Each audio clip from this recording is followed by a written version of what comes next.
Um, uh, Eric is up to this point unavailable, so we're going to keep but the show must go on, and there's really um, a lot going on in our country, Cameroon.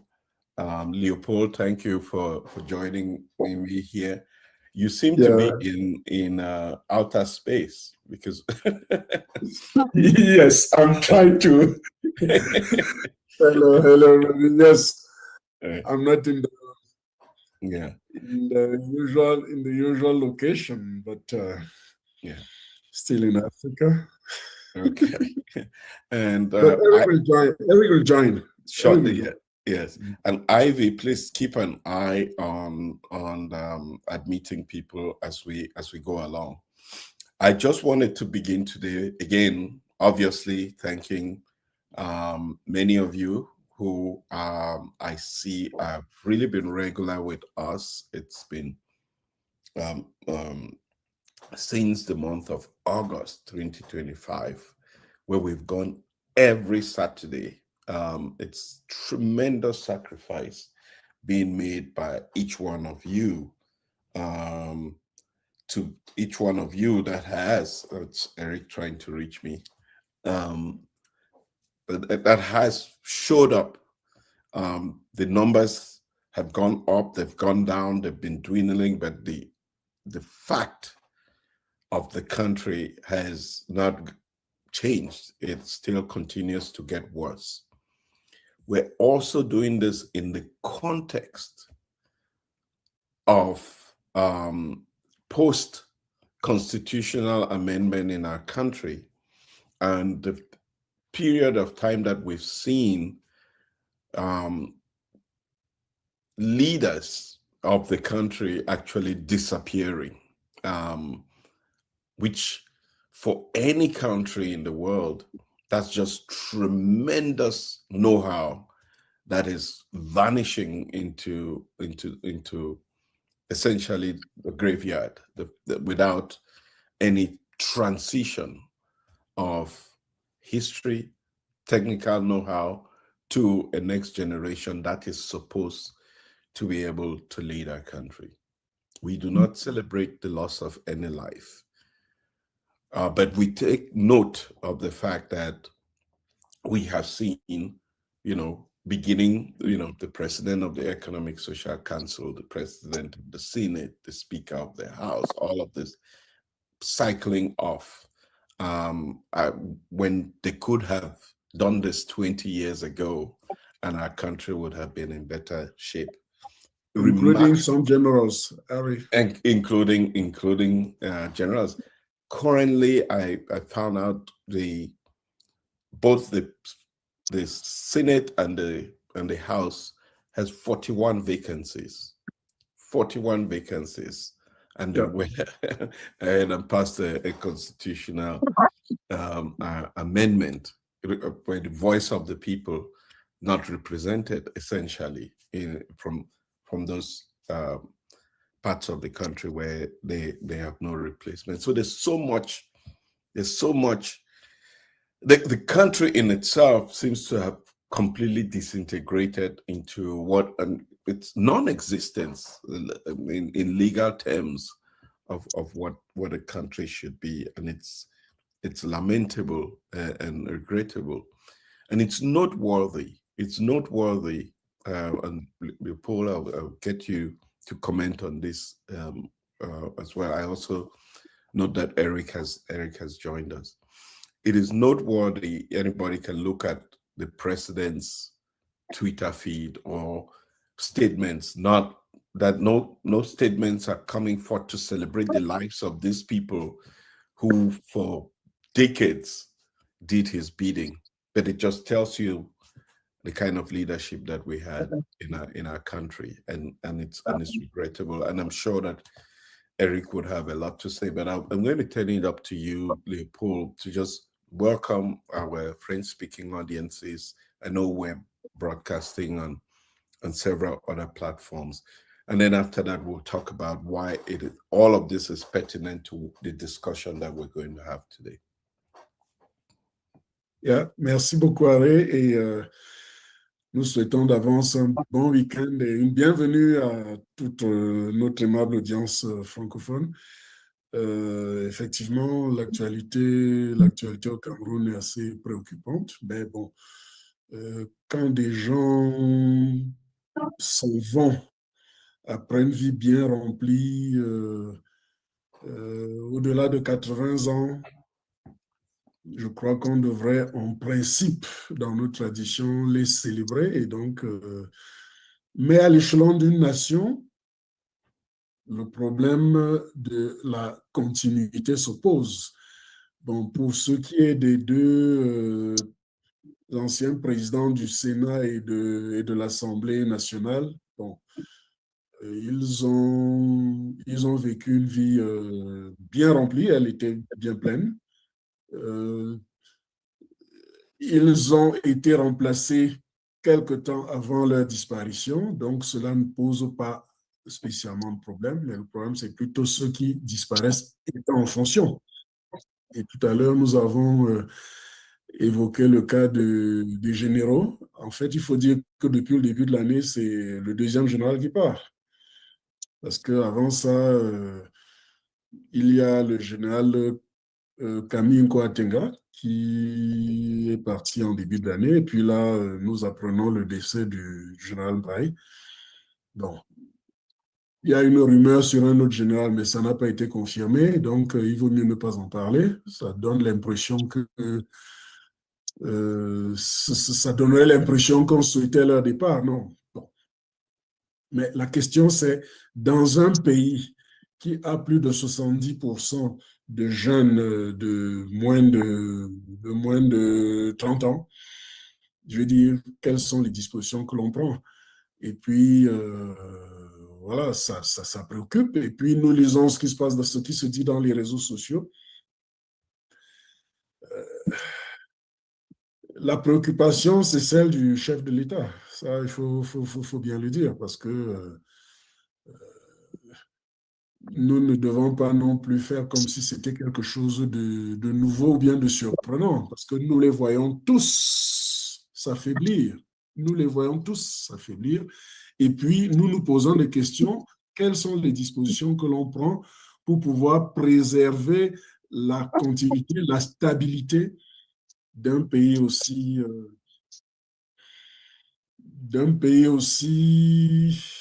prometteur?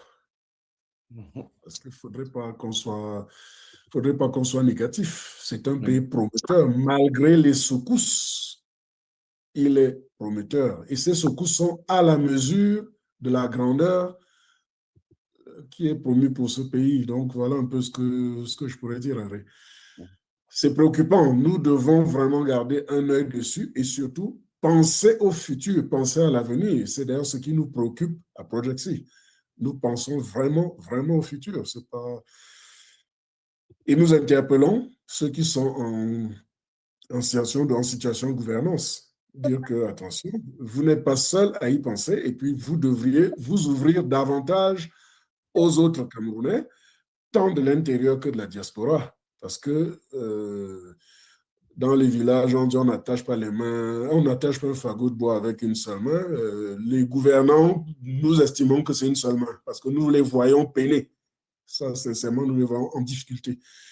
Et ce qui est embêtant, c'est qu'ils ne semblent pas solliciter des appuis. Donc, Thank you very much, Leopold, for welcoming an audience and making it really, really, really clear here. At this time, I'm going to invite Eric. Eric, if you can join us as in the conversation and really just having a perspective on this week in Cameroon. We just can't move forward without the impact of what this week or at least the last few weeks has had, and why it's really important for us to think about a future for Cameroon. Looking back, there's not much there that we can, but looking ahead is really where the opportunity lies. but in the context of what we are seeing in the last few months, 2026 just seems to be the year which change has to happen in Cameroon. Even nature itself seems to be making that obvious. Yeah, thanks a lot, Ari. And once again, my apologies for coming in a little late. I just I'm trying to catch up. I've been traveling. I left the UK.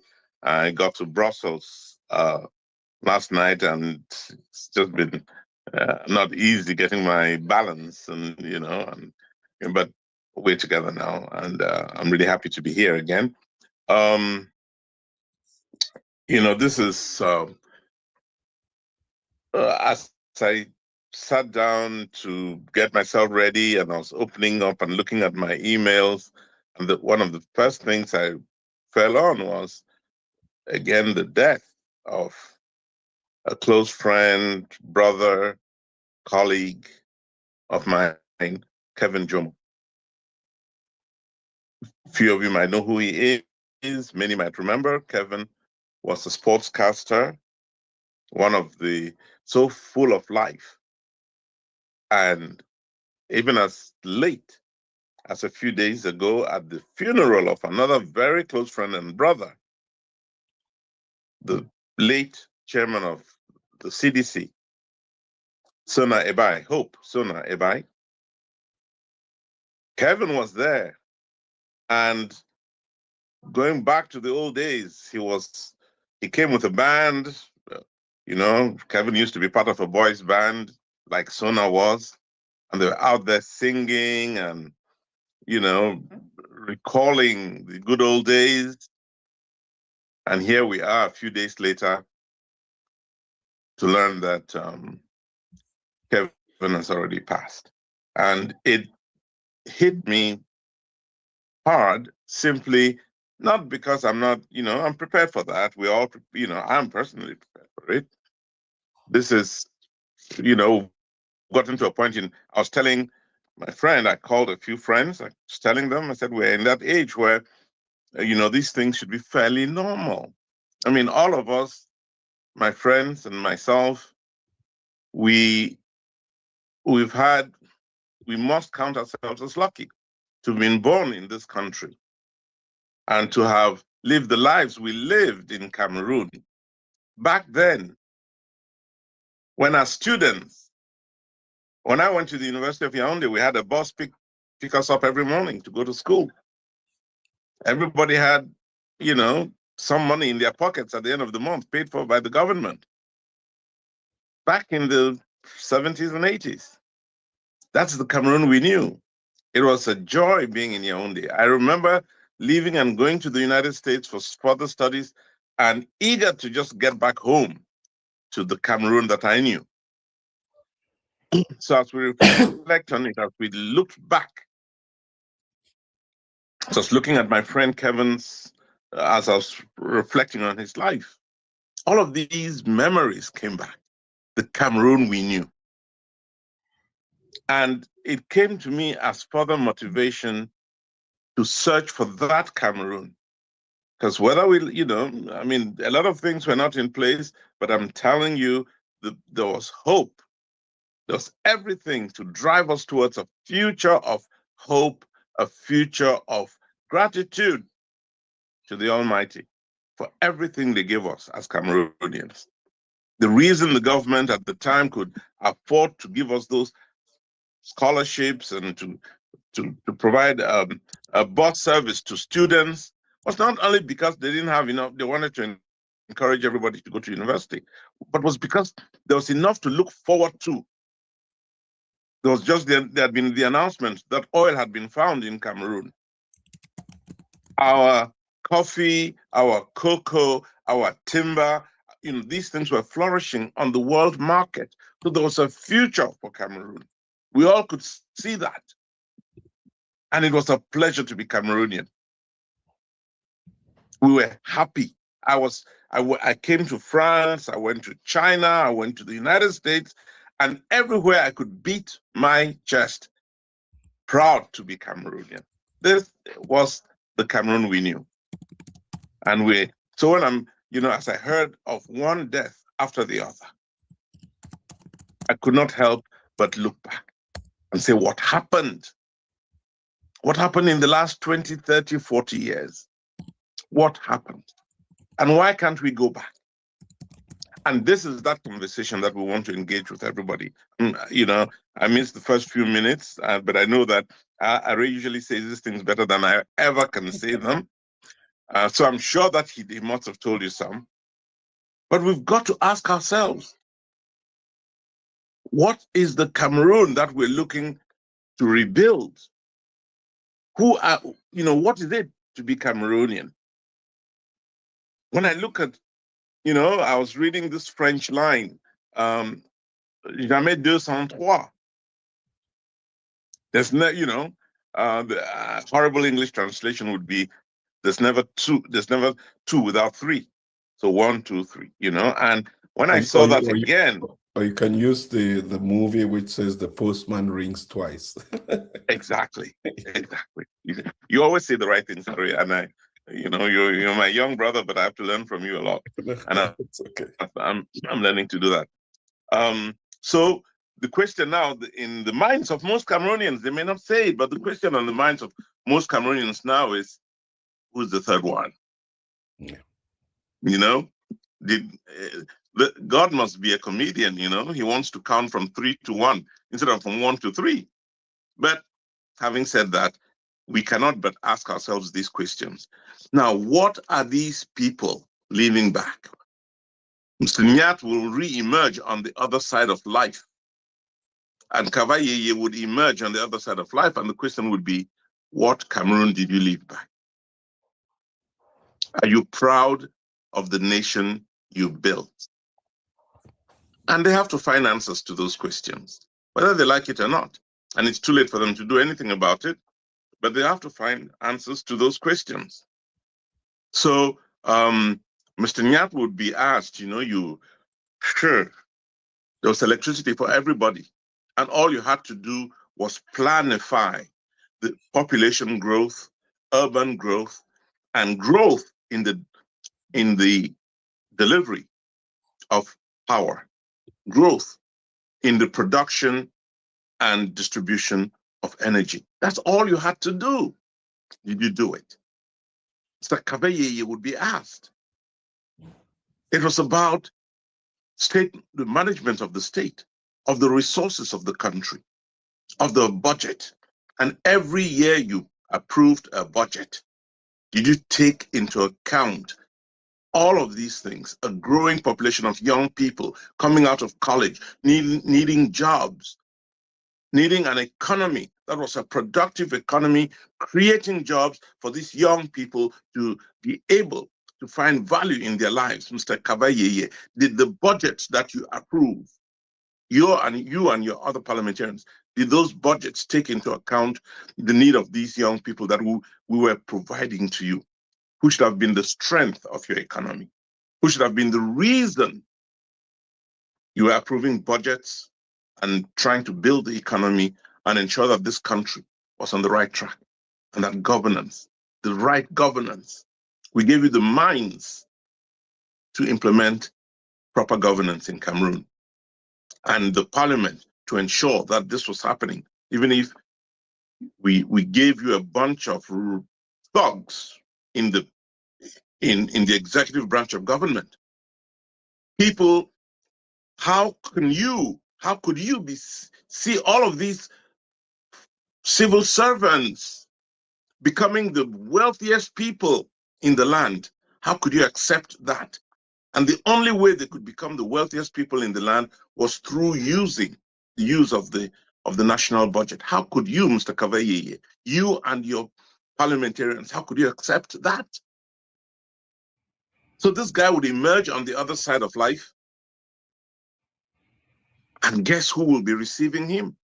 For those of you who don't know, a lot of the young people who died in hospital because they could not get medication.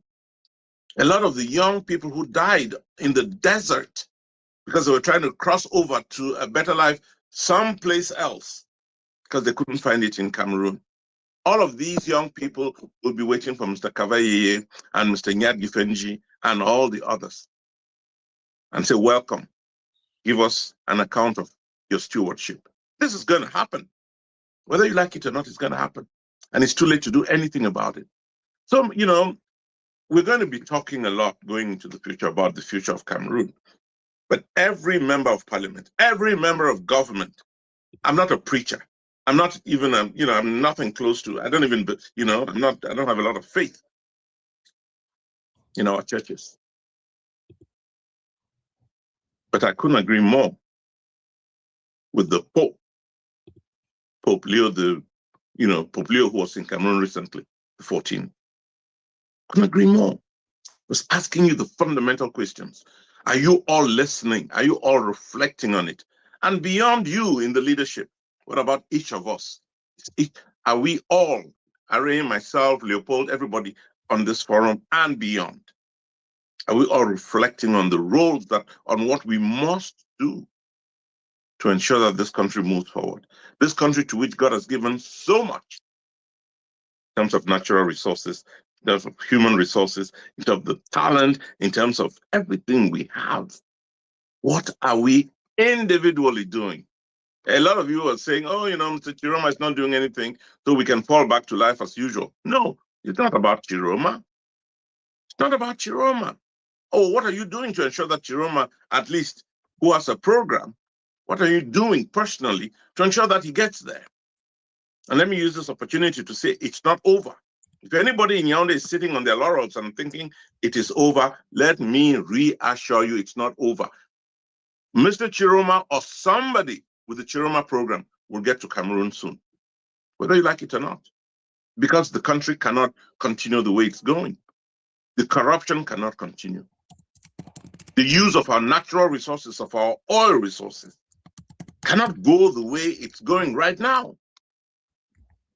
The neglect of the whole range of people and places cannot continue. I think Cameroonians don't know it yet, but we're getting to that point where we're going to be telling everybody enough is enough. Maybe, Mr. Bia, whether he likes it or not, his days are numbered.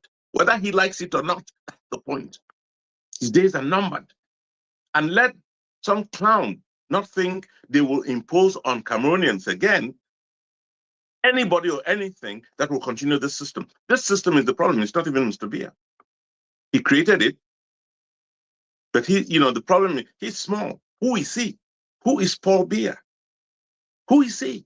He's just some fragile human being who's on his way out. It's not about him. Who is he in the scheme of things? It's about us. It's about the young people. It's about the future.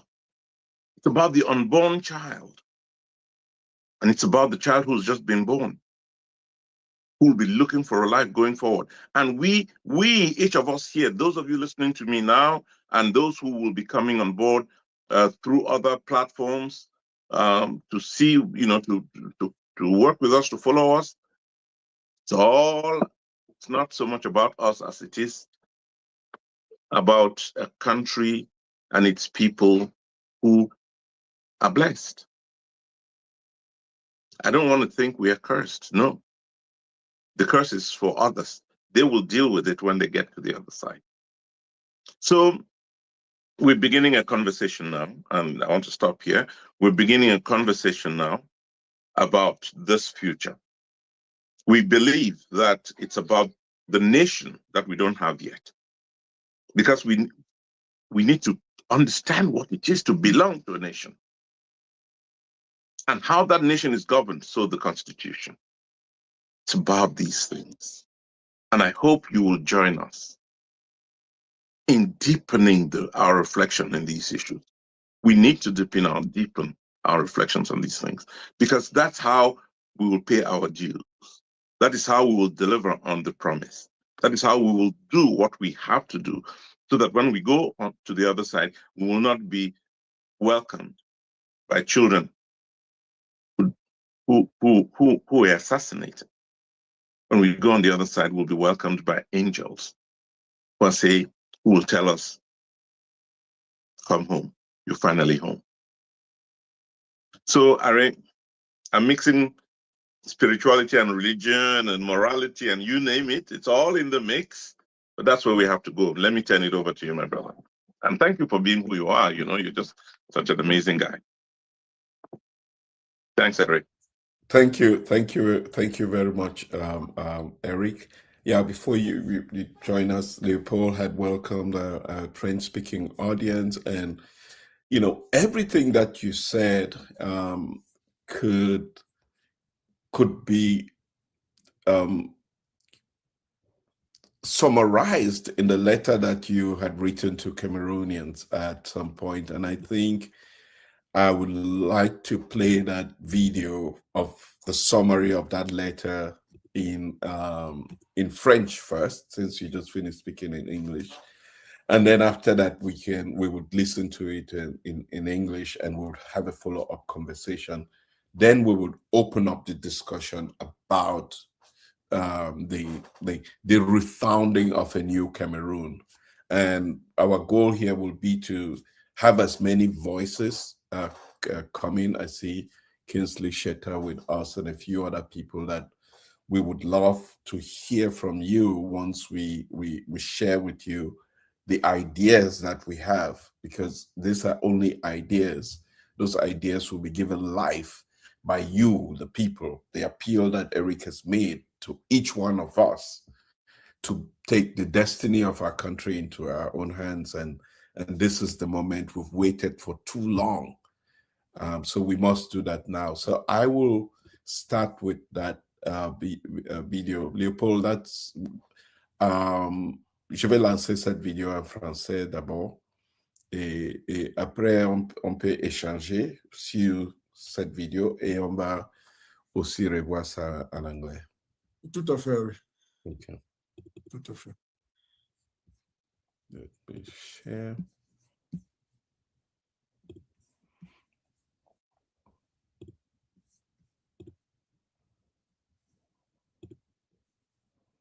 Bonjour à tous. Aujourd'hui, on va décortiquer une lettre ouverte assez percutante qui pose une question fondamentale. Le Cameroun est-il à un tournant de son histoire? C'est un texte qui appelle ni plus ni moins à une refondation de la République. On commence avec ce chiffre, plus de 40. C'est le nombre d'années que le président Paul Biya a passé au pouvoir, depuis 1982.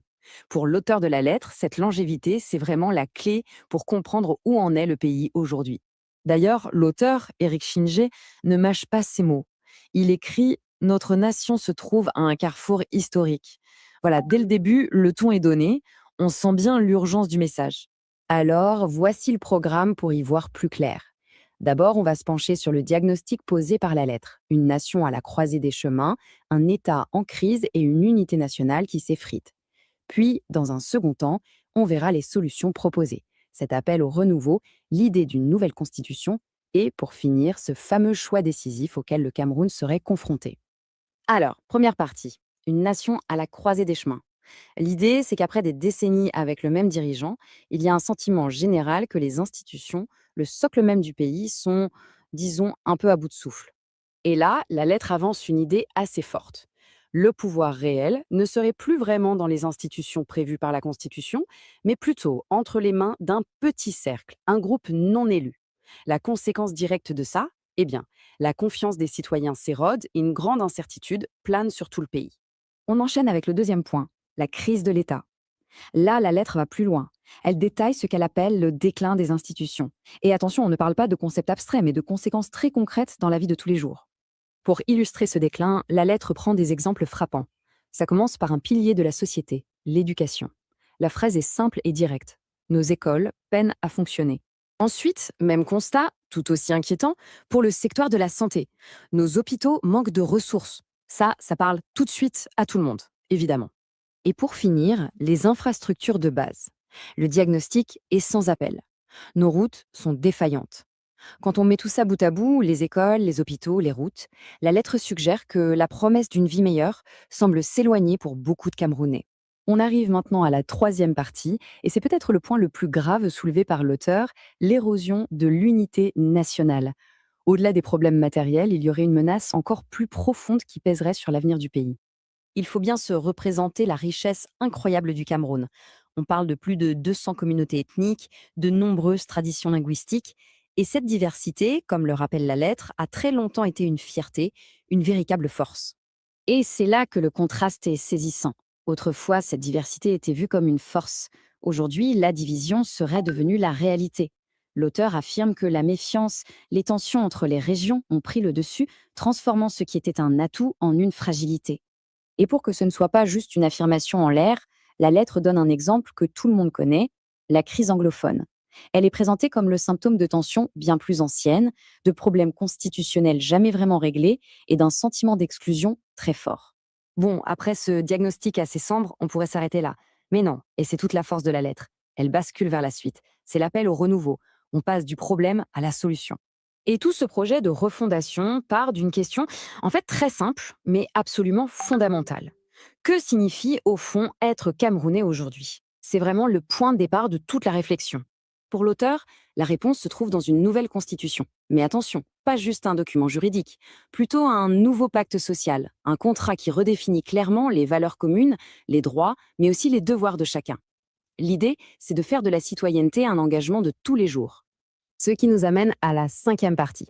Concrètement, comment on ferait pour forger cette nouvelle constitution? Quel serait le plan pour reconstruire l'État? La lettre liste des réformes clés pour rééquilibrer les pouvoirs.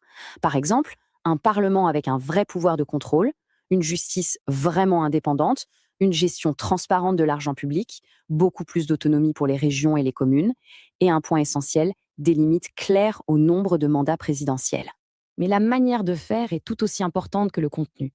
La lettre insiste énormément là-dessus. Une constitution légitime, ça ne s'impose pas.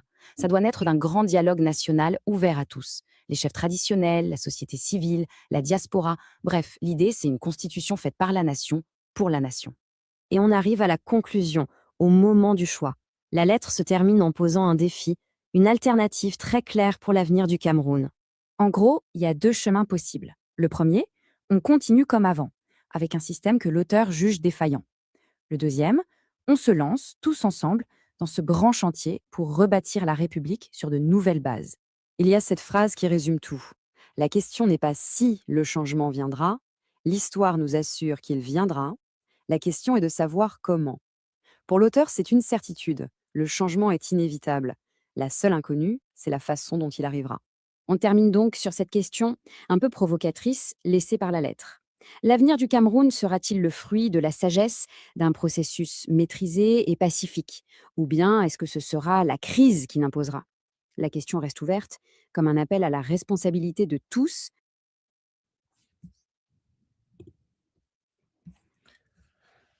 Yep, that was really, really deep conversation there. I'll turn it over to you, Leopold, to just highlight some of the things that caught your imagination in the video. Oui, merci Alain. En fait, sans s'attarder sur ce que nous vivons, les retards, les difficultés et autres, mais la véritable question, c'est qu'est-ce que être un Camerounais? Oui. Vous qui êtes à l'étranger, être Camerounais, c'est quoi? Qu'est-ce qui vous distingue d'un autre Africain?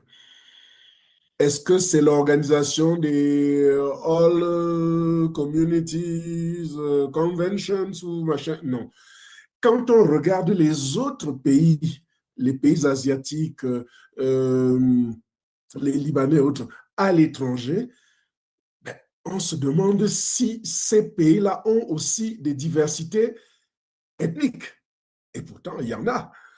Mais à l'étranger, on ne les voit pas. Ils parlent en tant que pays.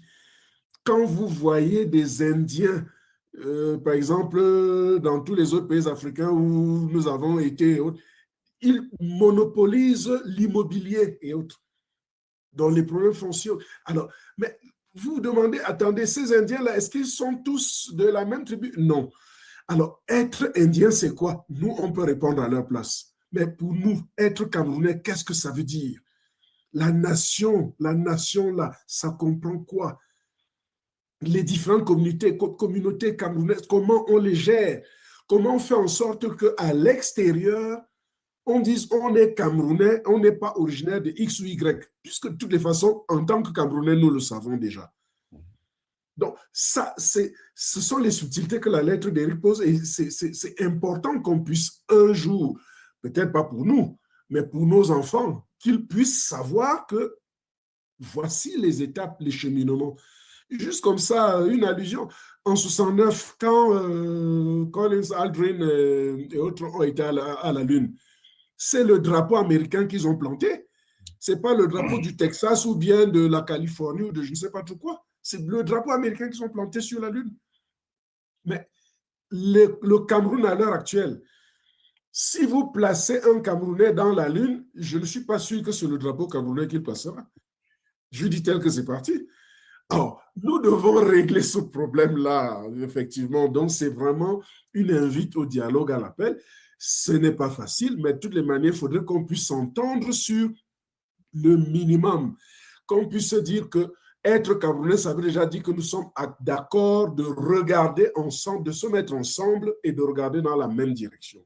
Donc, voilà un peu ce que la lettre d'Éric, c'est vraiment une lettre ouverte qui nous interpelle tous. Voilà un peu ce que je pouvais dire là. And thank you very much. I mean, that's a pertinent question and probably the question that must be answered before everything else. But also crucial in this letter is that we don't even have a choice, right? We can choose the status quo, but the status quo is doing nothing. But if we have to do something, then there is only one path.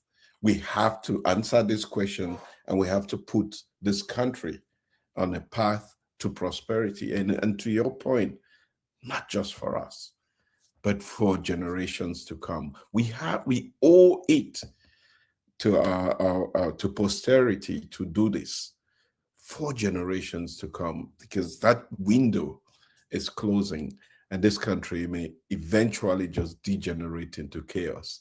And when it does, it will take another 40, 50 years to reconstruct and to rebuild. In fact, we have done the diagnosis. What we need is the intervention. And I think the letter is essentially giving us a pathway to how we heal a country that is badly diseased. But let's watch it, the letter in English. Yeah. Tout à fait. Yeah. Let me open this here for a moment.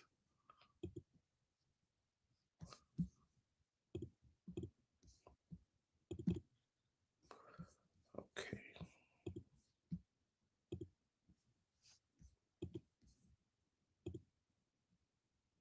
Today, we're diving into a really compelling open letter from Eric Chinjay about the future of Cameroon. It's a pretty urgent call to action, and we're going to break down what it's all about. Right out of the gate, the letter opens with this powerful line: "Our nation is at a historic crossroads." The author isn't easing into it. He's telling us from the very first sentence that this isn't just business as usual. This is a defining moment for the entire country.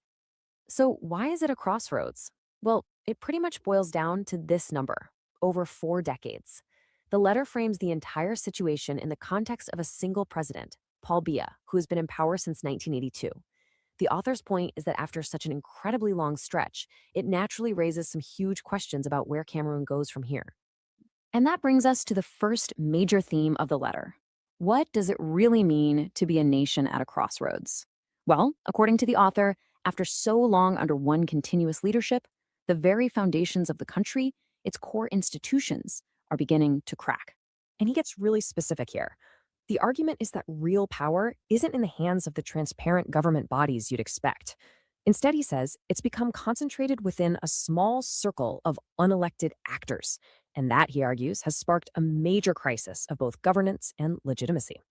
Now, this isn't just some abstract political theory. The author connects this idea of a governance crisis directly to what's happening on the ground. He's saying that the decay at the top is causing the very social fabric of the nation to unravel. You can see what that decay looks like for everyday people right here. The letter points to schools that are just struggling to stay open, hospitals without the resources they need, crumbling roads, and this general feeling that the promise of a better life just hasn't materialized.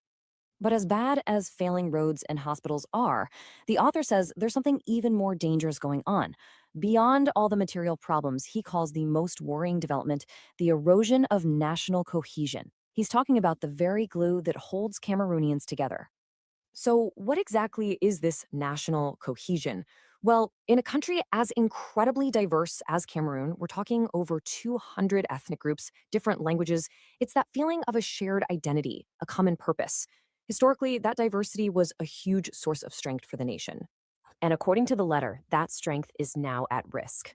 The author points to this perfect storm of issues. You've got growing mistrust, old regional complaints bubbling up again, and the still unresolved tensions from the Anglophone crisis. It all feeds this feeling that many communities are just being shut out of political and economic life. This all leads the author to his core diagnosis. He argues the problem isn't just a few bad policies. No, he says it's much deeper. It's woven into the very DNA of the state, the Constitution itself. And you really need to see this timeline to get his point. Cameroon started with a federal system back in 1961, which was designed to share power. But over the years, a series of changes gradually stripped that away, pulling more and more power into the president's office, until it became what it is today, one of the most centralized systems in the world. And this chart really shows the result of that shift. You see, the institutions that are supposed to act as checks and balances have been weakened. Parliament's ability to oversee the government is reduced, the judiciary's independence is described as more symbolic than real, and the ways for citizens to hold power accountable have become weaker. Which all builds to this key conclusion from the author. A constitution that is built mainly to protect the power of the president just can't work forever as the foundation for a diverse and modern republic. Okay, so after laying out all of the problems in detail, the letter makes a big pivot. It doesn't just diagnose the issue, it proposes a solution. It calls for nothing less than a new constitutional order for Cameroon. But the author says, hold on. Before you can even think about writing a new constitution, you have to answer a much more fundamental question. What does it truly mean to be Cameroonian? He believes any real reform has to start with a clear, shared answer to that question. And to get there, the letter lays out 5 pillars for a renewed republic. And these aren't just vague ideas. They're concrete proposals to rebalance power. We're talking about a parliament that can actually hold the government accountable, a justice system that people trust, real transparency in how public money is spent, more power to regions and local communities, and, this is a big one, clear limits on presidential power and terms in office. But here's a point the author really hammers home. How this new constitution gets made is just as important as what's in it. This can't be another document written by a few people in a back room. It has to grow out of a genuine, open, national conversation. So who gets a seat at that table? Well, the author's vision here is radically inclusive. He's talking about everybody: civil society groups, traditional leaders, universities, youth movements, even Cameroonians living abroad. The message is simple. A new constitution has to be the work of the entire nation. And all of this builds to the letter's final, and maybe its most powerful section. It frames this moment as a clear and urgent choice for the whole country. The author puts it this way: change isn't a possibility, it's an inevitability. He says, the question isn't if change will come, because history guarantees it will. The real question is how it's going to come. So the letter basically lays out these 2 paths, 2 possible futures. Path 1 is just continuing on as is, which he warns will lead to more mistrust and deeper divisions. Path 2 is making a conscious choice to renew, to intentionally rebuild the country on principles of dignity, justice, and unity. And it's really important to get this next part. The author makes it very clear that this is not a call for chaos or instability, just the opposite. He says it's an appeal for a thoughtful national renewal, a peaceful process designed to make the state stronger by giving it real democratic legitimacy. And that leaves us with the final stark question the letter poses. The choice isn't really between change and no change. Change is coming. The real choice is this: will the people of Cameroon shape that change themselves, together, or will they wait for it to be forced upon them by a crisis? It's a really powerful thought to end on.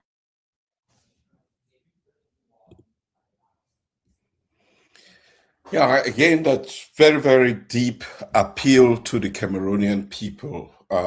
this notion that we are at the crossroads of the history of our country, and that for too long, our beloved Cameroon has suffered under the weight of a system that was not built for the people, essentially.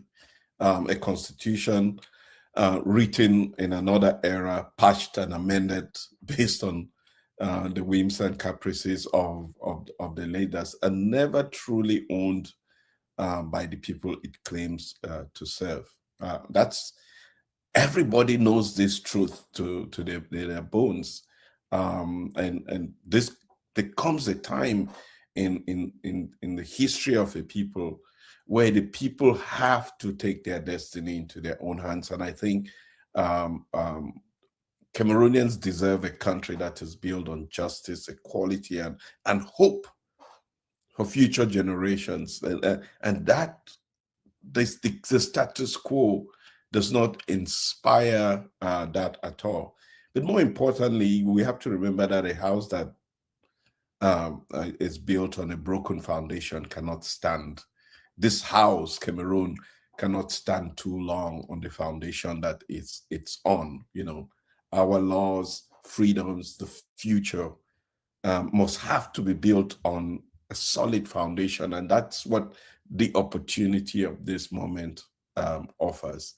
This is not, as it's said in the video, it's not a call for destruction. It's actually a call for rebirth of a country. It's not tearing down, it's building it and setting the stage for a country where young people can hope again, where there can be a promise delivered to young people, and those people can trust in it, believe in it.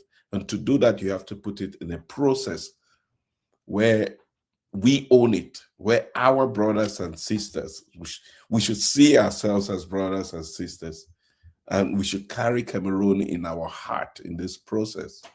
And that should be the only motivation that we have in trying to make this a reality for our people. So I think that's what this letter calls upon, for us to start the conversations, to organize, to build alliances, to write, to speak, to march, to do whatever it takes for us to create opportunities for people everywhere in our country to be heard, whether it is in the market square in Guzang or in Yagua or in Campo. We should create the opportunities for everybody to participate in a process that defines who we are as Cameroonians, that allows people to express the wish of the kind of leadership, the kind of country that they want, that we put human dignity at the center of everything that we do in defining this country, Cameroon. That's a strong appeal. And there is what Martin Luther King called the fierce urgency of now. This is work that should have been done 65 years ago. So we have come 65 years late to the party. But we have to do it now so that future generations don't have to go through this. They can enjoy the benefits and privileges of what it means to be truly Cameroonian. That's our task. Do we have capacity to do it? We have the will. And that's the most important thing. With the will, the determination, the motivation, we can be able to do it. Again, it must not be for us. It must be for them, the unborn, the unheard, the unseen. In distant parts of our country, in the dark parts of our country where the light never shines, where electricity is still a pious dream for them, where clean water is not an experience that they've had, no hospitals, no schools, no roads. It's for those people that we have to make this happen. And there's nothing more noble than this work, serving humanity, serving Cameroonians. For me, this is what I captured from this video. It's the essence of this moment. And I call on my brothers and sisters to rise up to the occasion. Je voudrais juste dire quelque chose rapidement là, dans la suite de ce que tu as dit. Vraiment, c'est tellement profond. C'est-à-dire qu'en fait, nous devons commencer. Mais nous n'avons pas spécialement besoin de voir le résultat. C'est-à-dire qu'il s'agit de commencer. Il s'agit de faire ce qu'on a à faire. Voilà. D'autres continueront, mais au moins, il s'agit de commencer. Enfin, d'autres ont commencé un peu avant.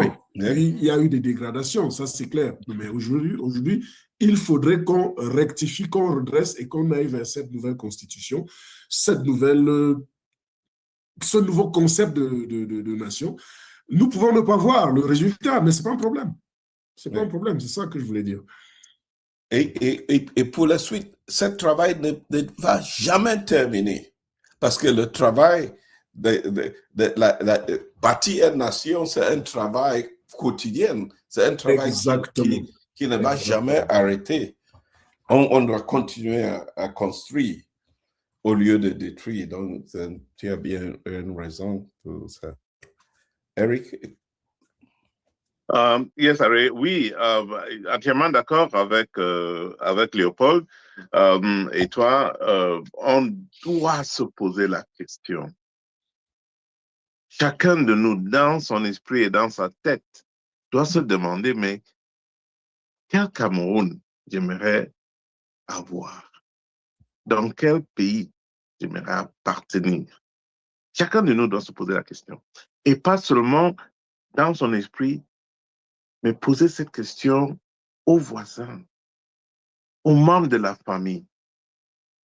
Parce que je crois que c'est en le faisant qu'on va développer un mouvement dont personne, aucun pouvoir ne peut arrêter. Je crois que c'est le moment. Et ce que je ne parle pas trop vite, Harry, c'est toi et Léopold qui peuvent nous dire, mais je crois que Project C est en train de mettre en place, n'est-ce pas, prendre un certain nombre de dispositions pour permettre à nous tous, à ceux qui veulent, n'est-ce pas, d'apporter leur contribution. D'apporter leur contribution à cette recherche qui s'impose. So please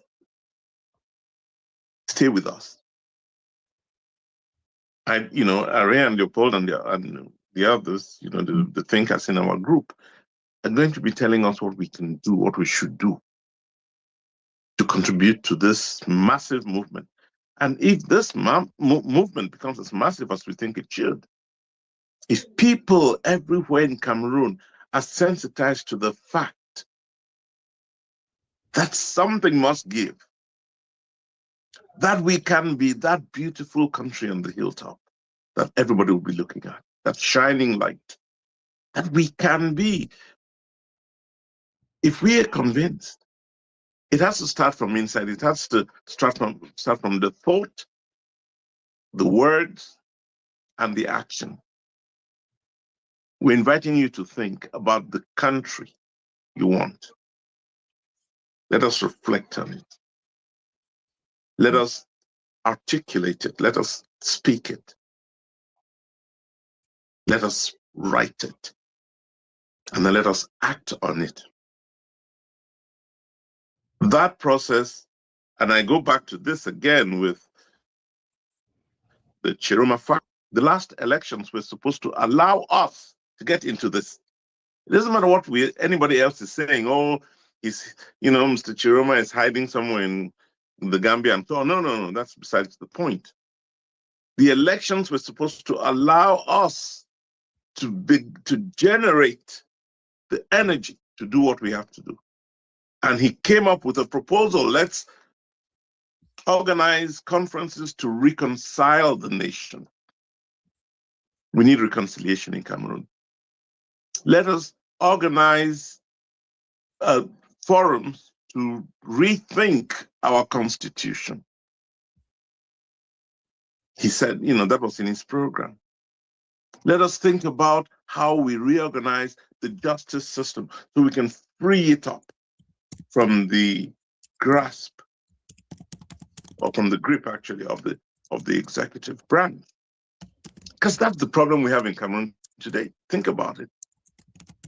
The president, therefore the presidency of Cameroon, appoints judges. So every judge, every body in the judicial system has to play up to those who control the presidency today. That's fact. That's fact. Mr. Biya technically controls the presidency. Chantal Ngongo, Babuke, Ayolo control Mr. Biya. So they control the process. You don't play up to them, nothing happens. So we don't have a free judicial system. It is as true as I say it.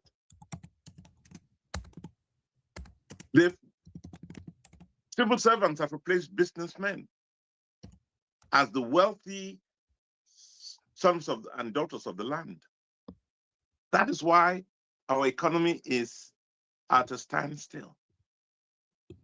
Because civil servants don't have to prove themselves. Just give them the bribes. We've got to figure out how we reestablish the balance. There's not a single country in the world where wealth is created by civil servants. Not one. And even the civil servants should be there to monitor processes for distributing wealth that is created by the entrepreneurs, by wealth creators. And if they're not doing that, everything falls apart. So if you ask yourselves every morning, what happened? Why are there no jobs being created in Cameroon? Why are there so many university students coming out and ending up on the streets as buy and sellers, push, motor taxi and so on? Ask yourselves that. And the answer is simple. Nobody creates any business that generates wealth and creates jobs today in Cameroon. Because you pay, what you pay in bribes does not allow you to create the wealth that you seek to create. So we all have a role to play. And I'm hoping, I think, we'll address it now, Ari, the discussions that, we'll try to organize ourselves to lead that discussion so that we get to it. And I want to say this before I hand over this. I always grab this microphone and I want to keep it. Keep going. But let me round up here. We're going to try to give everyone an opportunity to contribute to the process. But please, tell yourselves a couple of things. One, the current situation is unacceptable. And I've had members of government, some of them, I will never mention their names. So please feel free to keep talking to me. Members of government have spoken to me about how dissatisfied they are with the current system. Yes, they're not. So please keep, nobody is. So let's do what it takes to change it. And believe me, we can turn this country around. I was having a very deep discussion when I got into Brussels, the Uber driver who picked me up is from Rwanda. And we had an amazing conversation about Rwanda. He was so angry about what is happening in his country. So angry, and I couldn't believe it. I said, when was the last time you were in Rwanda? He said 25 years ago. I said, oh, I understand. It's taken the last 25 years for Rwanda to be possibly the best performing country in Africa, with the cleanest city in the world, and with hopes of growth on a daily basis, whether in technology, which they've harnessed, in agriculture. Rwanda, for example, has gone into cassava farming and identified over 20 derivatives of cassava. So you'll soon be seeing medications and foods and all kinds of things coming out of Rwanda from the exploitation of cassava.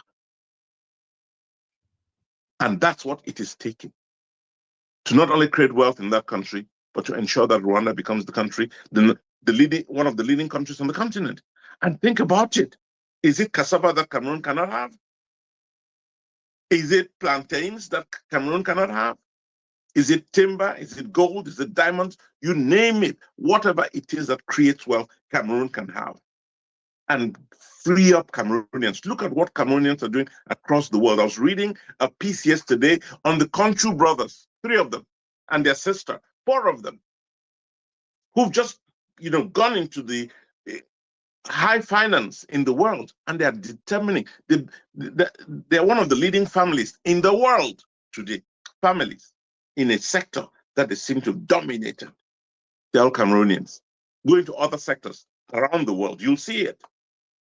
So why can't we pull that energy back into our own country and move that country forward?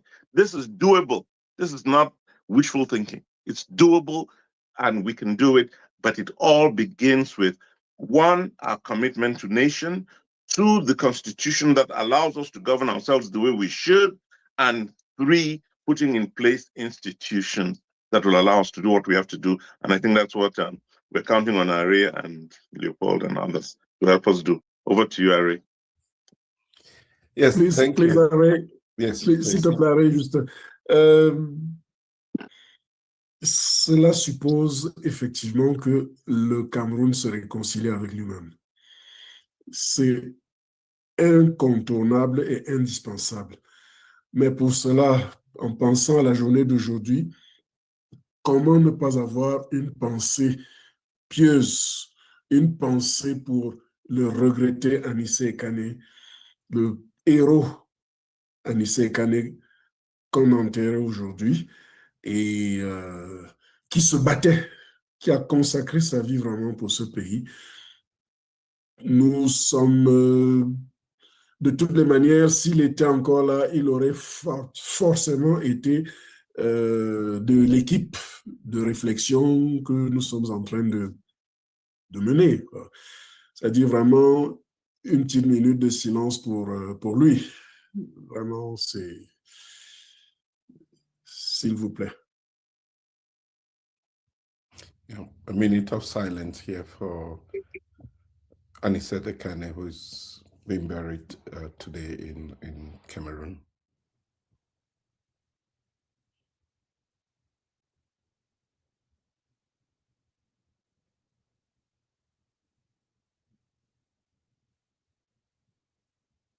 Merci, Harry. S'il te plaît, tu peux.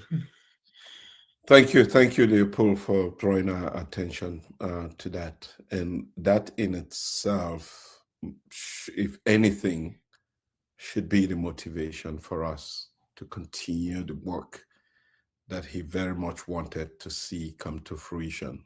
A unite to take this country from the fragments that it represents to one that was a nation that believed in something. And he gave so much and got back very little. But that's what change requires, that we selflessly work for something that's bigger than ourselves. The ideal here is the refounding of a Cameroonian nation. When Cameroon was going to play the World Cup in Qatar in the last World Cup that took place in Qatar, I think that was in 2024. So, but yeah, 2022. It took a comedian to say we will take that cup for people to even start believing that Cameroon could take the World Cup, to play in the World Cup and win it.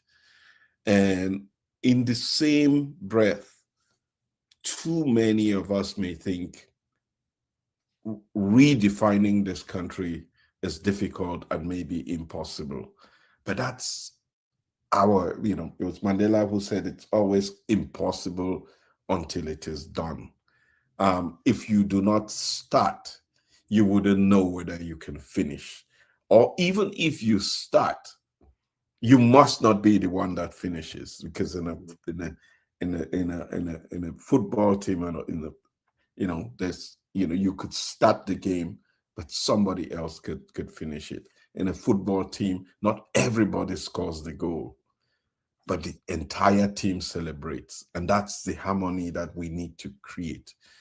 For this to happen, in the letter which Eric mentioned, there has to be a process that people trust, that people believe in, and people participate in. It is incumbent on us to create that process, working in alliance with other organizations. We're going to reach out to all organizations that want to, obviously there's a lot of organizations and groups that are working and hoping for a better Cameroon.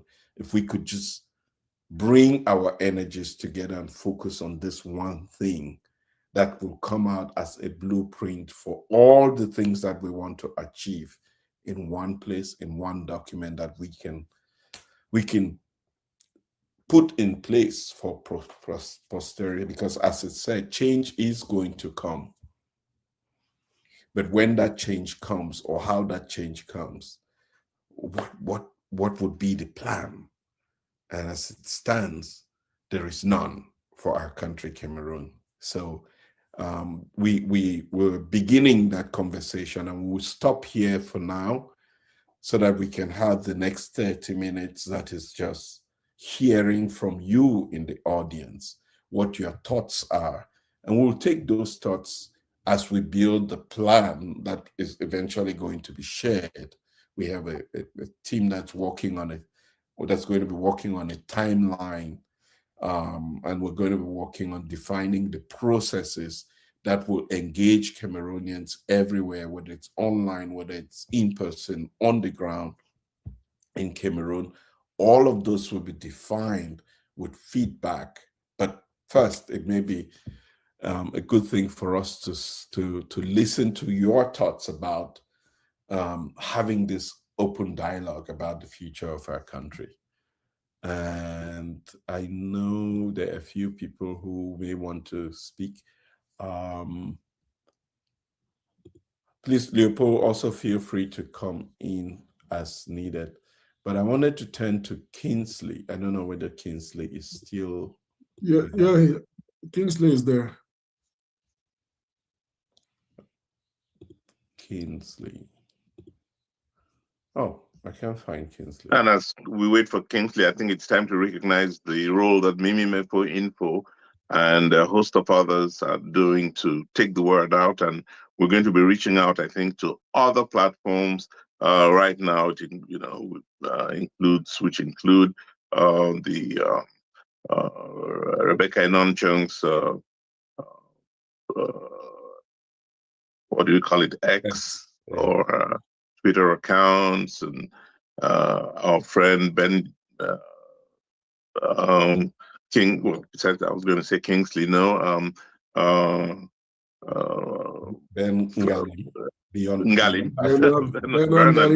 Ngali. Yes, and Zuimanto and the others, who are carrying this program. We're thankful to them, but we're going to be reaching out a whole lot further to reach out to other people so that we can get Cameroonians from across the country to be involved in this process. And we will be updating you, I think, I suppose, as we go along. One of the members of the team of the intellectual caution, those that are working to get this whole process going, is Christopher Che. I think Chris is also here, and wouldn't it be great to hear from Chris, so people feel reassured that your team is, we couldn't get a better team. Chris, if you're there, I think. And Kingsley's there, and I know that Richard Emeni, my friend, is there. Yeah, Kingsley is there.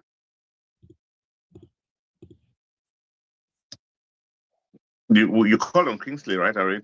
Yes, I thought I heard him say something. Yes, he is there. I'm here. Sorry, I'm not on video. Oh, okay. Hi, Ari. Hi, Eric. Yeah, well, just to say well done for the amazing job. Yeah, since August, guys have been going, everyone has taken a break, gone, come back. You guys have just been there, persistent. I don't know how you do it, but I think maybe we need to look at some of you, Leopold. Three of you, I think you are the only ones who haven't taken a break. Maybe some people in the background, but I think we need to look for a definition of patriotism, because I think that's one word that Cameroon gets it wrong all the time. You know, the real people who love the country, who are patriots, are the ones who are often vilified, who are often targeted. Wow. So I often believe that most of those in power hate the country. And I often ask, why do they hate Cameroon so much? Why does Biya hate Cameroon so much? Why do the members of his government hate Cameroon so much? It's a question I ask every day, because I look at the sacrifices. I listen to Leopold saying he's not in Cameroon, and I just heave a sigh of relief, because sometimes I get scared for him. He was taking a risk just to talk. We've got this guy who just died in Kondenge today. We saw him come out in 2017 from a bunker. People spoke out about his health. It was ignored. This SDF guy, I'm trying to remember his name. Patrick Ndango. Yes, Patrick. Yeah. Patrick Ndango, yeah.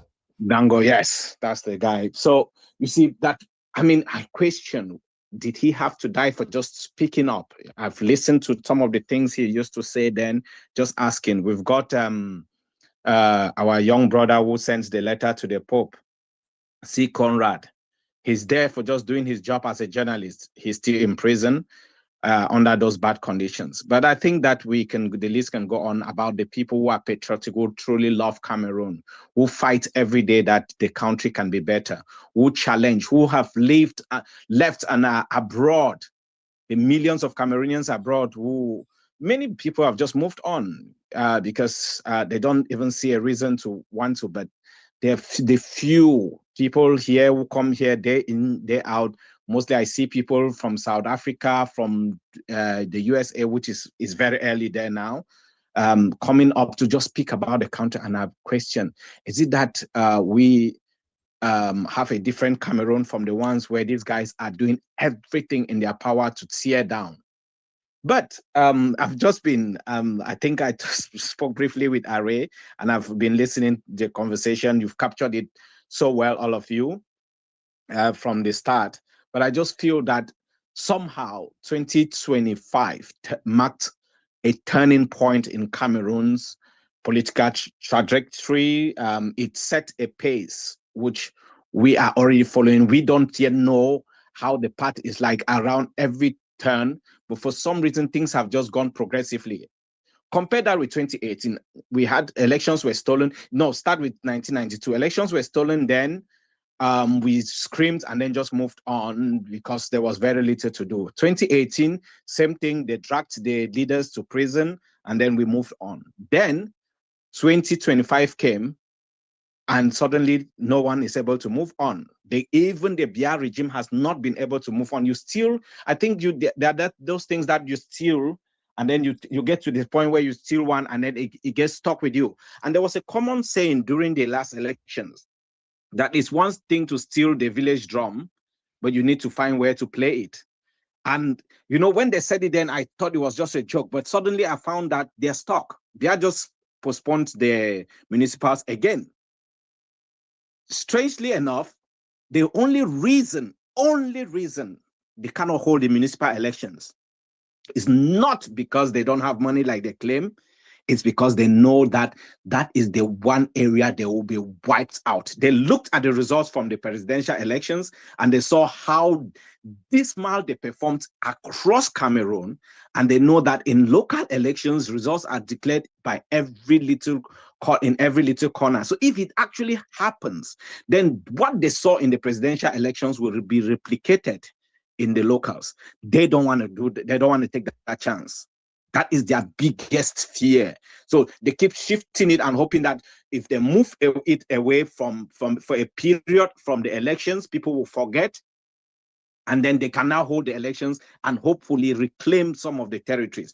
But unfortunately for them, it's not moved, because Alice Com just did it, something again today in Douala during the funeral of Anisete Kane. Right there, standing on the territory of Cameroon, she read a speech from Issa Chiroma and addressed him as the president of the Federal Republic of Cameroon. When I heard that, I had goosebumps all over me, because that simple statement addresses a lot of issues in Cameroon. It's not just that she's claiming Chiroma as a president, she's also standing right there on the territory of Cameroon. An old woman who has given her life fighting for justice is also claiming the one thing that could fundamentally resolve the Anglophone crisis, take us back to a federal structure, enhance governance, solve a whole lot of things. So in one sentence, it just addressed a lot of things that these guys have refused to accept that can help our country move forward. So will we move forward like the previous years? I don't think so. Then we had the Pope who came, and Eric mentioned this. The Pope came, people were asking, oh, what did he come to do? What did he come to do? The Pope has gone. He did his bit. He spoke in front of Bia like nobody has done before.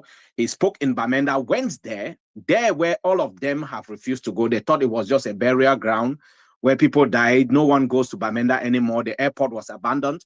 The Pope decided that that one place where his own envoy went to and the people murmured in church and he shut them down, he was going to go there and listen to the people. And he was right there in the heart of Bamenda, and he listened to the people. He listened to them talk. He gave a voice back to Nkea. Nkea had lost his voice. Nkea spoke until Archbishop Nkea spoke until he almost cried. You had people, ordinary people. There's one man there who came from Bui.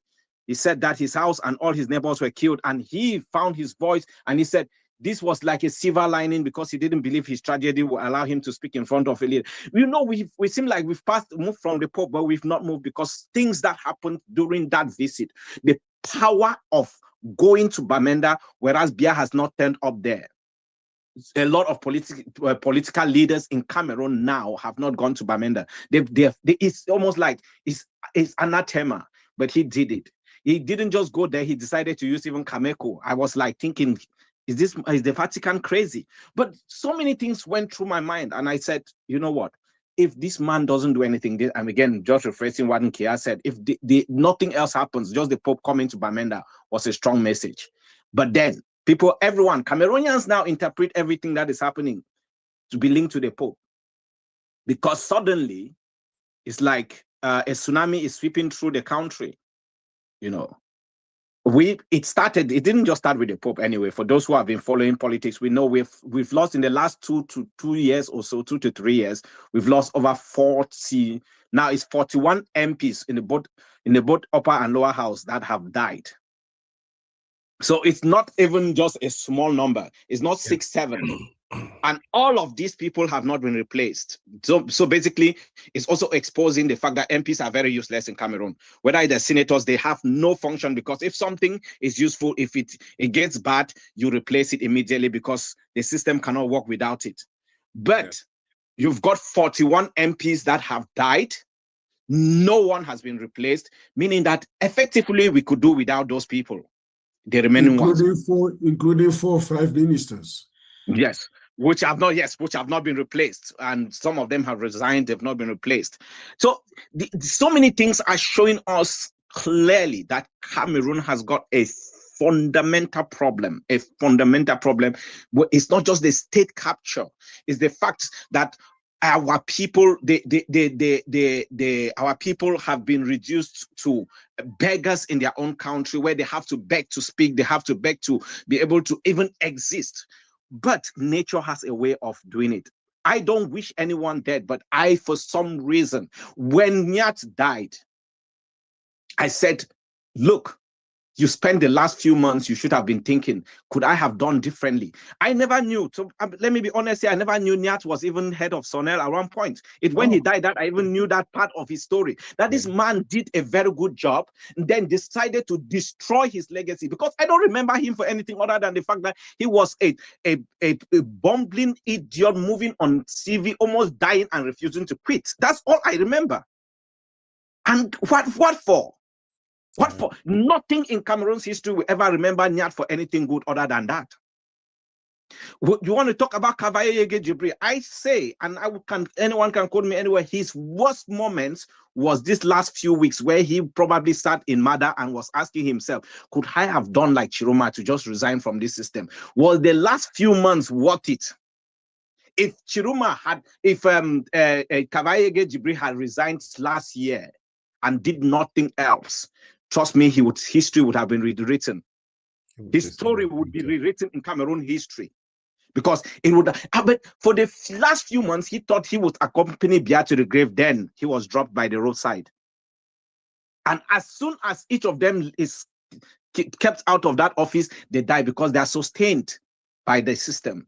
They die. And this is why Biya is even afraid to even appoint his own vice president, that they rushed through parliament and broke the constitution. He's afraid because the moment he appoints that vice president, he's gone. He knows that. So these people, I don't even just get it. Is it that they think, look at, Are said it at the start for those who were not here, but let me just reiterate. Biya doesn't even acknowledge them. He doesn't even say, oh, you did an amazing job. Yesterday, the former president of Botswana, Festus Mogae, I hope I'm calling it, died at 86. Look at the tribute. I didn't even know when he was president. Again, maybe because I was probably young then. But once this man died and he was out on the media, I saw it and I said, do these people in Cameroon actually think? Because what they were saying, when his death was announced by the current president, 3 days of mourning was declared. Then they started listing the things that he brought, economic reforms in the short time he was there in president. He built up Botswana. He raised the country. He fought HIV and AIDS, that the country was one of the worst hits. Then he fought and fought. Then when he left power peacefully, he continued that fight on in his retirement. Then he went on to win the Ibrahim Prize for good leadership. All of this, I said, every single one, from Tabe Tandol, from this monster who died, whether it's yesterday or today, this one, General Philip Mpei, who made youths to disappear in Douala, in their hundreds or whatever number, we don't know. We only talk about the Bepanda 9, but youths disappeared on that. All of them, nobody remembers. There is nothing. I have looked everywhere to see if someone wrote a tribute, one line saying, oh, this is the amazing thing this person did. You don't see. And the question every one of them who is still alive, still hanging on, should ask themselves is, what would you be remembered for? And the family members who continue to pat them on know that when they are gone, you will be the ones to read all these horrible things that are written about them. And that is what defines the rest of your life. Cavaye's children, who everywhere they step their foot in future, everyone will remember them as the father of that man who held Cameroon for 34 years and destroyed every fabric of the National Assembly. The man who refused to allow the Anglophone crisis to be discussed in Parliament in 2017 before it even became a war. Yeah. Every death in the Anglophone region, I hold Cavaye responsible, because he had a single job: allow this thing to be talked about, because the SDF MPs were debating, fighting, chanting. They brought in peace plans. This man, as monstrous as he is, refused to just talk about it. What is the essence of a parliament if he cannot talk about a crisis that is threatening the very existence of the state? He refused. He doesn't care. And after that, not long after that, we had a conflict that has dragged on and claimed lives. And someone would want to say that he should rest in peace. No. It doesn't work like that. Eric has just said it. He will be welcomed, but I'm sorry. Maybe he will be welcomed because he cannot go to the place where some of these victims are. The victims of road accidents, of lack of healthcare, and all that will be in heaven. This guy is going straight to hell. There is no way that is a place reserved for people like this. You don't take a country, kill thousands and thousands and thousands just because you choose to be selfish. And the thing is, every single one of these guys who are remaining, because this message is not for those who have gone, it's for their family members of those who are remaining, those who are there now. They need to have a moment of reflection. If you love your dad, if you love your uncle, tell them to leave that position now, because you will live with their legacy, with their rotten legacy. Yeah. Thank you. Yeah, Kingsley, thank you for always being very passionate about our country, and just the things that you call upon us to reflect on at this moment. Thank you so much for awakening the conscience of a country with these pertinent words. Especially painting that picture of a crisis that could have been averted by allowing a conversation in what is supposed to be the House of the People with representatives of the people. And because that opportunity was thrown away, here's where we are as a country. Over 7,000 lives lost, villages razed down, property burned, people displaced. And to the point where we're even questioning, people are questioning whether they're part of this same country. And one man could have changed the trajectory of that history by just making the right decision and putting the interests of the people ahead. I see Chris. Chris, you have your hand up, so I'll turn it over to you. Yes, good morning to everyone, and thanks, Ray and Brother Eric and Leopold and everyone on the line, all Cameroonians listening around the world. Thank you for taking the time to be on this forum every Saturday. We hope to see more Cameroonians joining in because we need everyone. Yes, Brother Eric, we are meeting. Ray, myself, and Leopold will be meeting, I believe, this afternoon or sometime this weekend to continue the work towards the upcoming convention. I think we're calling on everyone on the line to start spreading the word. It is very clear that any Cameroonian who is sitting and expecting somebody to come and do this work is really either doesn't care for themselves, the family, or Cameroon as a whole. It is very clear today that we Cameroonians have to save Cameroon with love. I say with love. We are being tested to develop anger and hatred in our hearts. But we must maintain civility. Yes, let's be angry, but let's not let that anger define what we do. But continue to stay focused so that we can get to the end. The one thing I think Brother Kingsley really unloaded a lot. And when you listen to him, you wonder what kind of a heart do Cameroonians have? These people that are leading Cameroon. What kind of a heart do they have? How can you be imprisoning 30 million people for your own benefit continuously? And each and every one of these people involved in government, probably all of them go to church. What are they praying for? For God to help them ruin Cameroon for themselves? They're dying one by one, and they're leaving family behind, and Cameroonians behind in pain. We have to stop this. We have to stop it, not necessarily with guns, but through our hearts, and intellectual ability, the goodness in us, the love of our country, the country that we grew up. How can Cameroon be worse today than in 1970 and 80? How can it be? How can it be? The challenge that we probably have is that the younger people today may not understand it, but at least the good thing is that they can see the standards around the world and what Cameroon should be like. What is the Cameroon that we want? Who is a Cameroonian? These questions will allow us to fight to free Cameroon. And the upcoming convention is to give everyone, every Cameroonian who says they love Cameroon, has to get involved in this process. Nothing is too little. Nothing is too little. Following what Kingsley just said, I want to give one advice to the people in the Cameroonian government and institutions.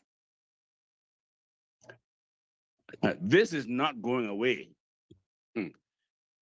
This is not going away. We are calling on all Cameroonians, including all the government officials and institutional leaders, to rethink their position, to take the right position to save Cameroon. Most of these individuals are intellectuals that have the ability to lead Cameroon right. But they're locked into a system where they cannot exercise their capabilities for Cameroon. Therefore, help Cameroon unclog itself so that you, who have that capability and experience, can join the rest of Cameroonians to define and carry out the Cameroon that we want.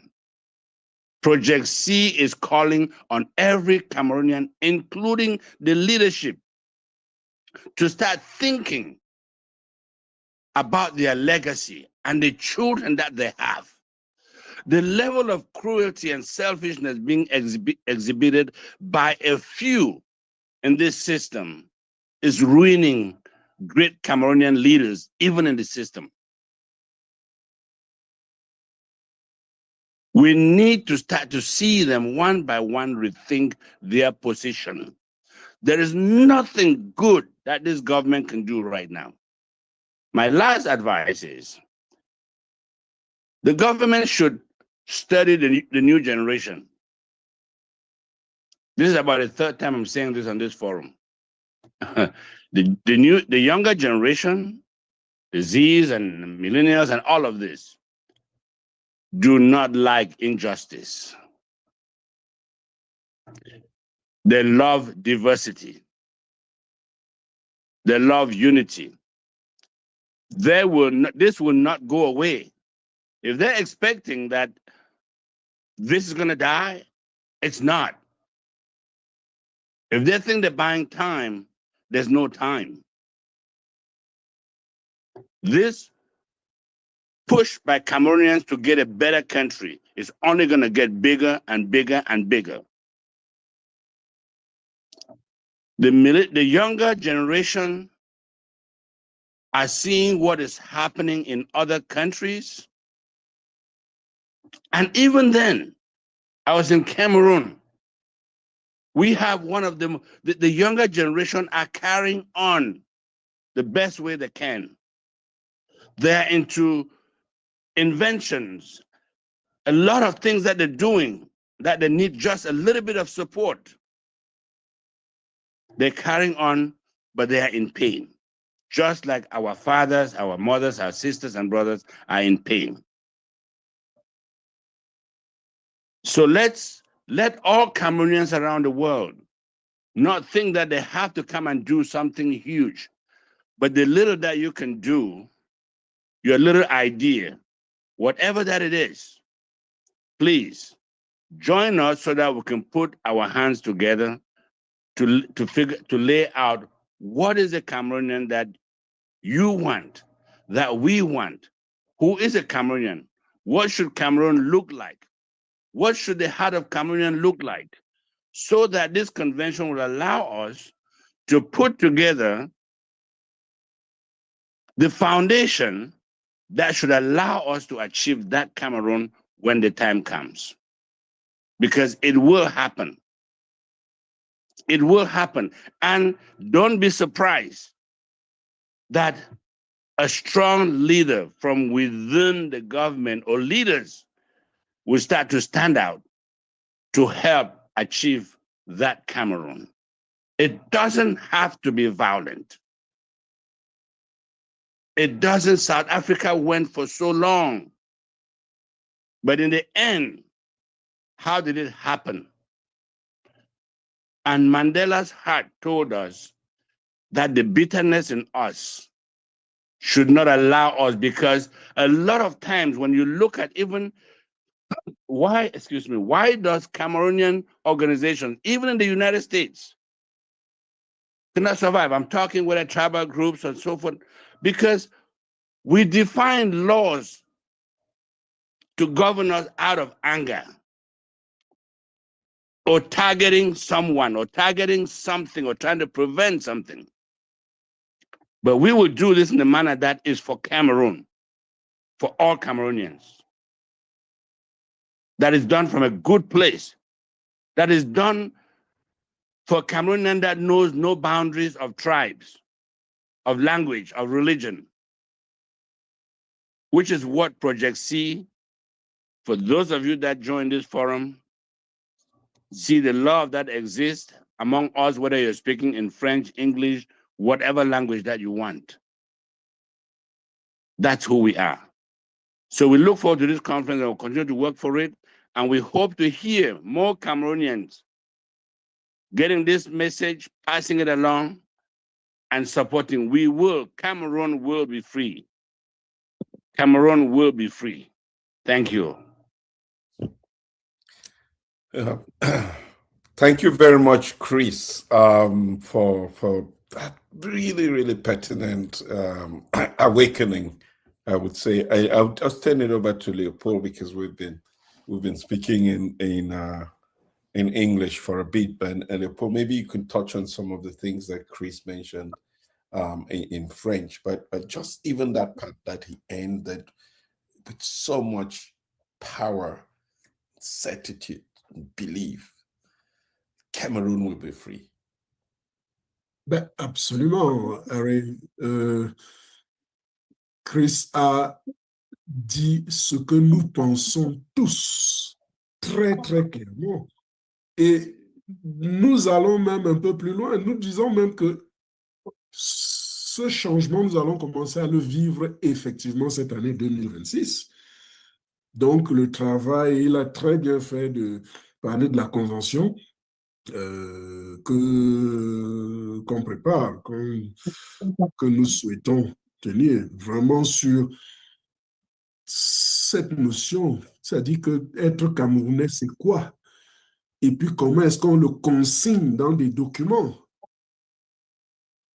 Inviter donc tous les Camerounais à prendre conscience du fait qu'il n'est jamais trop tard pour bien faire.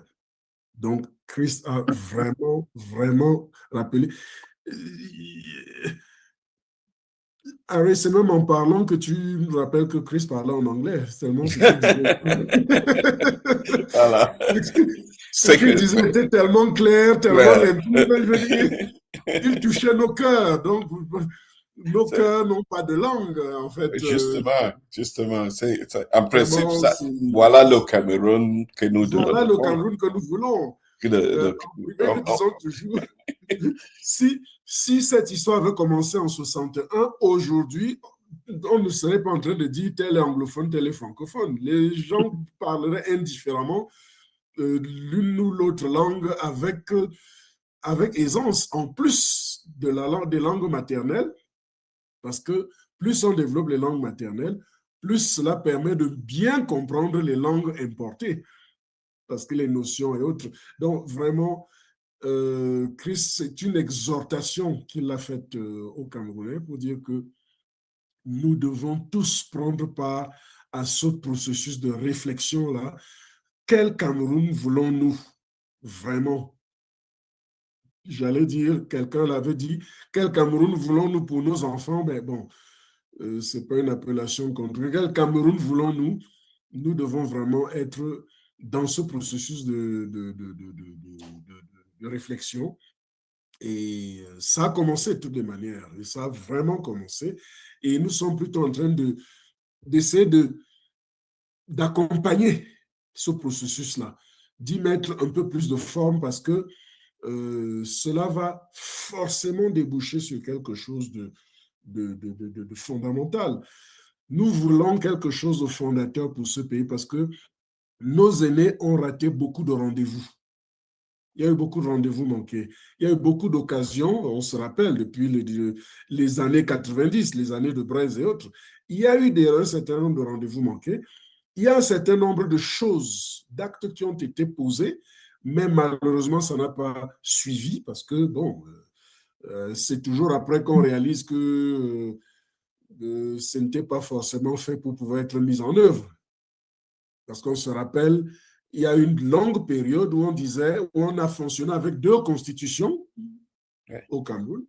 Et chaque fois, on disait toujours, la constitution sera mise en œuvre progressivement. Bon, on a vu où le progressivement nous a mené. Aujourd'hui, il faut reprendre franchement ce travail-là et le reprendre pas pour nous, mais reprendre pour la postérité. Et c'est important de le comprendre parce qu'un parent ne peut que vouloir le bien pour ses enfants. J'allais dire un parent normal, parce que malheureusement, nous vivons dans un pays où la normalité, comme dirait le philosophe Bono Diada de regretter mémoire, on a écarté la norme. Donc voilà un peu, vraiment, merci vraiment pour ce rappel de Chris. Thank you, Paul. Eric, we will be winding down. We'll just talk a little bit about the process, what it may look like. And next week, we will come back with more concrete presentation about how we build up to that constitutional convention, which we would hold somewhere in Africa. We start working on the logistical details. And I'm saying to every Cameroonian, mark your calendars for October, get your ticket ready, participate in all of the process, and we will come up with a proclamation for a new Cameroon. Eric, please. Yeah, thanks a lot, Ray. I mean, I know we're winding down, and before we go away, there's a couple of things I just want to get out of my chest. One is to thank Chris and Kingsley for their amazing contributions to this conversation, and I hope that more of us will come out and speak out, and let's hear you. We've got to get it right this time. We can't afford to get it wrong. And we know that people are giving of their time, of their intelligence, of their energies, but please, let's do this one for Cameroon. And as Chris says rightly, Cameroon will be free. For those who don't, I just thought I'd point this out. Chris was an advisor to President Obama. He was on the Obama Business Council of 12. And if he knows if one person we should take advice from, I think Chris J is one of them. I also wanted to point out, and I really felt this was the moment for me to do this, Kingsley announced the death of Patrick Ndango. I didn't know, I just heard it. And it was like a lightning bolt that just went through me. Because I've always tried to figure out what could be done to help and bring Patrick out. Because I know his story. Patrick and I were in the United States in the 80s and the 90s. And Patrick, at one point in time, decided this was a guy with a good job, had settled into the American way. And Patrick decided, no, his life would only be meaningful if he did something real for Cameroon. So he packed up and sold assets that he had in the US at the time. When most of us were still trying to build, Patrick already had grounded assets. Sold them, went back to Cameroon and set up a business. And every time I saw him, he'd be proud to tell me how many people, how many lives he was affecting in terms, because he was employing people. And then in 2016, there was this march. Patrick left his house and was going to his business place in Bamenda when the decision was made to arrest a number of them.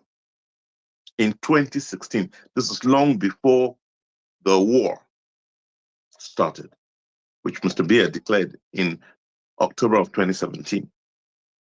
Patrick was arrested well before that for marching. Patrick and a number of BBC, Ngalim,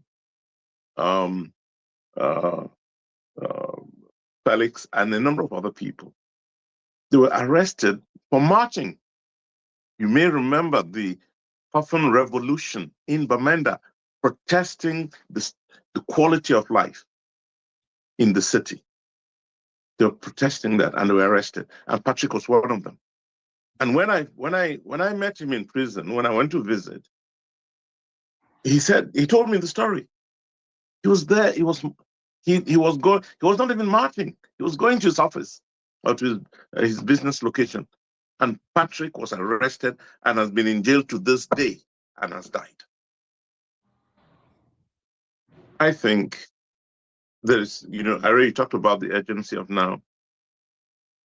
Change is urgent. We've got to do it. This situation should not continue. We can't afford to let it go on. And if anybody in government is hearing me, I think, before Mr. Biya dies, let him do one thing. And just, to come back to, if it's Chris who said it, when I said they will be welcomed on the other side, no, it's not a happy welcome. It will be all the children who died. It will be the Patrick Ndangos of the world who emerge to tell them, come on, come and explain to us what you did. Why you sent us here when we should not have. So, and then, I want to also reckon, since he mentioned it, Kingsley Festus Mugai, with whom I happen to have worked, a single person who came with the determination to keep his country on the right path, Botswana. And you may remember Tem Emmanuel, who was with us a few weeks ago. He's now in Botswana also to advise another president of that country who's determined to keep his country moving forward. Botswana has not been lucky to have, the last two presidents were not as effective. But the young man who's there now, Duma, is looking out, reaching out for the best talents he could find to help him get his country moving. And he's called on a number of Cameroonians, amongst whom is Tem Emmanuel. Look, there are all of us out here willing to weigh in when we have a government in Cameroon that is ready to accept new ideas. Part of the problem of this system is the stagnation, not only at the level of economic movement, but at the intellectual level. They're totally unwilling to take any new ideas. So we're working to ensure that we can get to that point where new ideas will come and they'll flood. They'll come from all over the world. I'm here in England, Kingston. Well, I was in England, Hyson Gwana was advising the British government on it. We can keep naming them. There's so many. So Mr.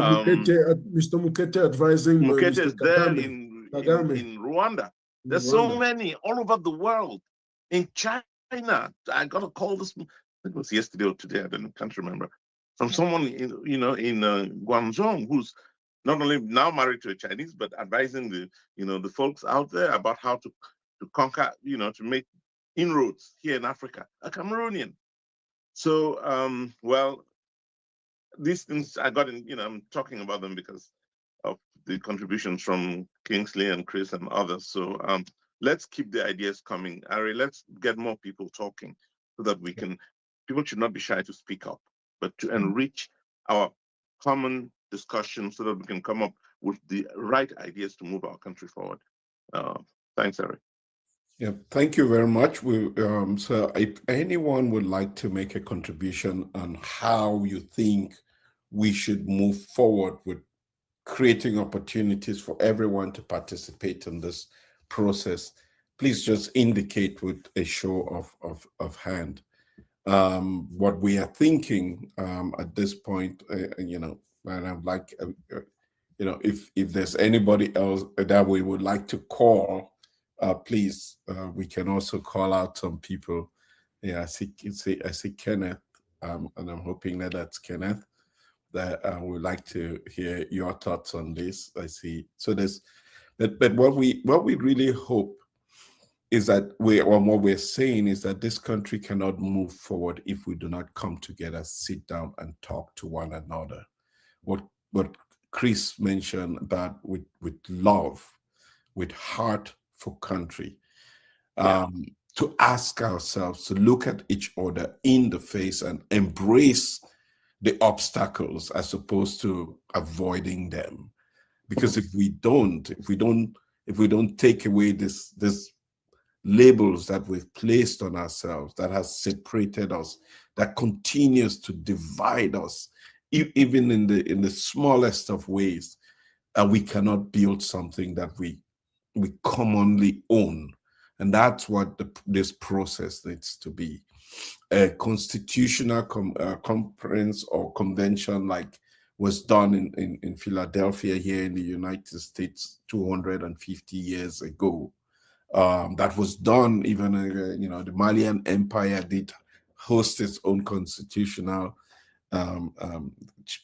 created a charter where we really define what does the dignity of a Cameroonian mean. What does justice mean for every one of us? How can we ensure equality for everyone that's born in our country?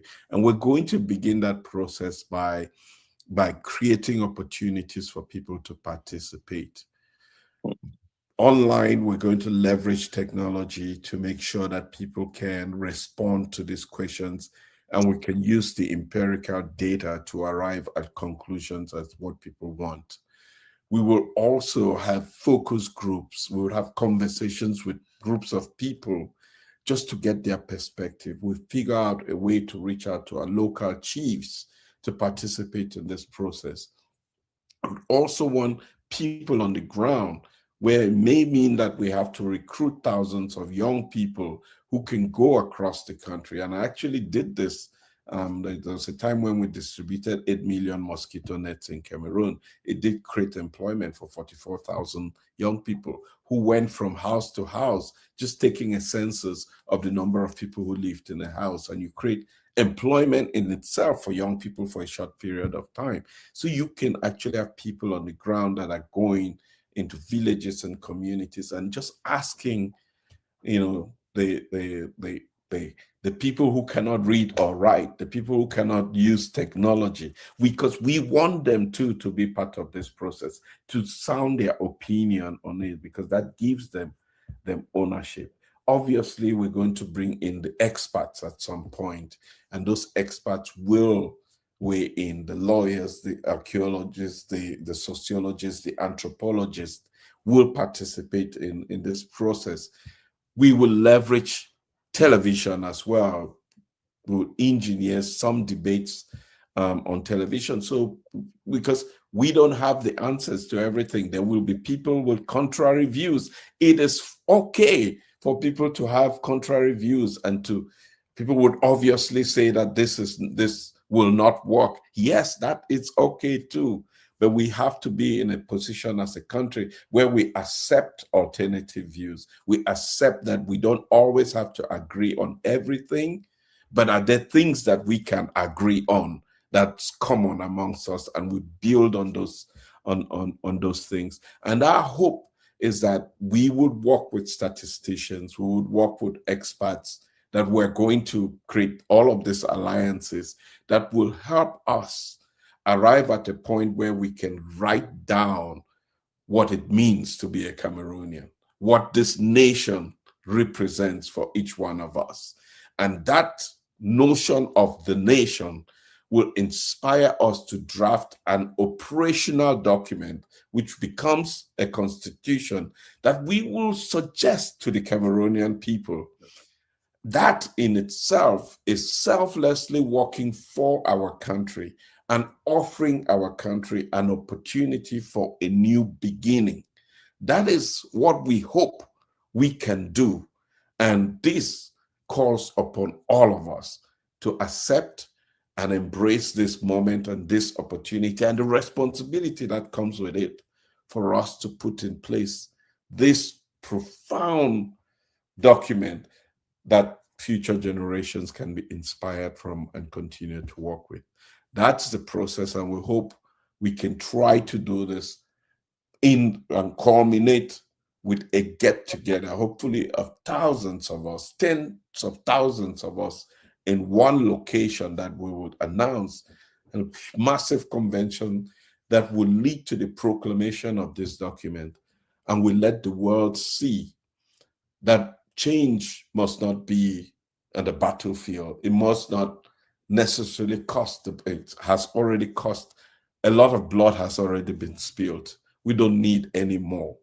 But that change can happen from the hearts and minds of people who believe in something bigger than themselves. That is the process that we hope to put in place.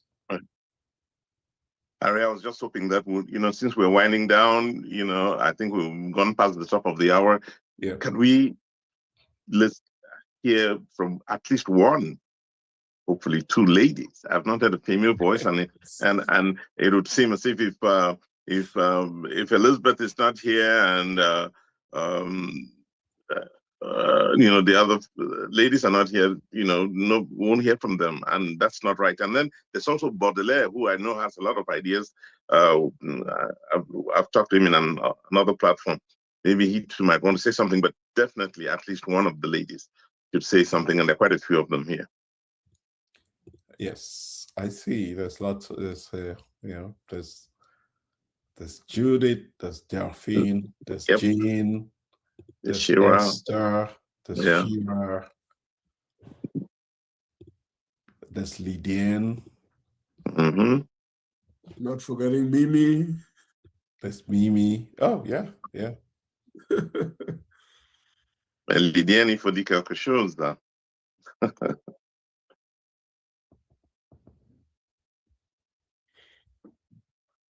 I can't believe that. This is the moment. I said, this is the moment where we rise up to the occasion.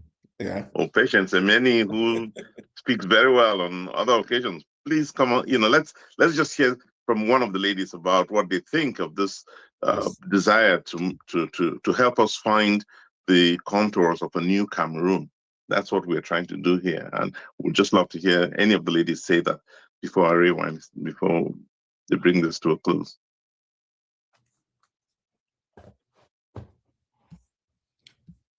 Anyone? Jane? I don't believe that. Not okay. Yeah. Maybe it's okay. Well, Delphine have a hand up. Yes, Delphine has her hand up. Thank you for saving the day, Delphine. Okay, for me. Thanks for the opportunity, and sorry I can't do video right now, but just kudos really to this initiative. Yeah, Eric, Ari, Leopold, what you guys are doing is just phenomenal. Keeping everyone on their toes, as far as moving Cameroon forward is, and I think it's a great challenge. I think this is good. I came very late today to the conversation, but I do know that would be an amazing idea for the diaspora to lead this conversation around what is the Cameroon we want to see. going forward. This is something we've been talking about, I'm sure, for like a decade. It's been a terrible 4 decades, or I would say 6 decades, and what are we going to leave to the future generation? Are we just going to fold our hands and let them, so having these conversations and having such a convention I think is an amazing idea. There's just one thought that came through my mind as I was listening to everyone speak is, and this also calls on our Christian our Christian background and values. So while we do know that where we are in terms of where our nation is something that has been driven by certain values that are not aligned with what we would be proud of. And what we're talking about is, how do we set a foundation around a set of values? How do we build a set of values that we would all agree are our Cameroonian values, and that will allow us to build a new nation? So to start that, I think one thing that is really, really critical is really that introspection, right? When we think about Cameroon, I believe that for those of us on this call and those leading Project C have taken it like, okay, we can't just sit and complain, we have to do something, right? But let's go back to the basis. How have we all contributed to this current situation, which is a conversation that is difficult, but I think is something that we must have. And a lot of that has already started in the media when you see people like Abe Nzonga coming out and saying what part they played in certain points in history that led us to where, or that contributed to lead us to where we are.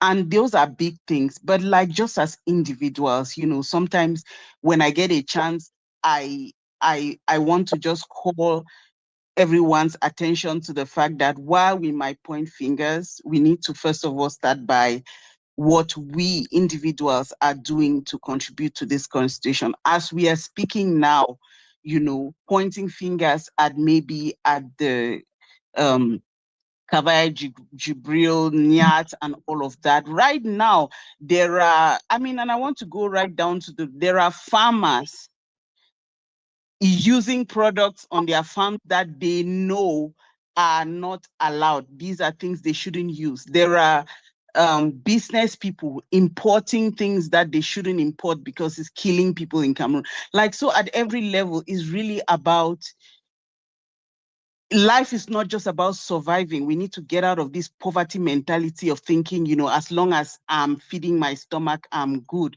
No, for me, that's where the value is, right? Like, are people living just for themselves? Am I just living for my stomach? Or are my actions on a daily basis really like fit into a larger picture of the world? Am I supporting God in his creation mission? Am I participating in good, or am I participating in the work of the devil? So, that, I think that aspect is really critical, and it needs to come into the conversation at some point where we start pointing the fingers at ourselves, and then the change starts coming from inside towards the outside, and that we will have those little models or examples that we can use to now build this nation. And I'll stop there so I don't go crazy. No, I think that it's great that we had your contribution, right? This is valuable contribution because even the concept of a nation must go with values. Like, what are our shared values? What is, do we see everybody as a neighbor? And in law, it's actually defined. Your neighbor is anyone that your action can affect them. And if we can see everyone as a neighbor, then people will not produce manufactured poisonous drinks to put in bottles and sell to fellow Cameroonians in the name of making a living. Because as bad as that is also the same when you wear a white collar and shirt and tie and sit in an office or appointed to an office, and yet you mortgage the future of the people. It's poisoning the people. It's killing the people day by day with every decision. When you sit in the parliament where you're supposed to represent the people and you vote a constitutional amendment without listening, without getting the opportunity to go back to your constituency and listen to them. Are you taking care of your neighbor as yourself? I think those values are key.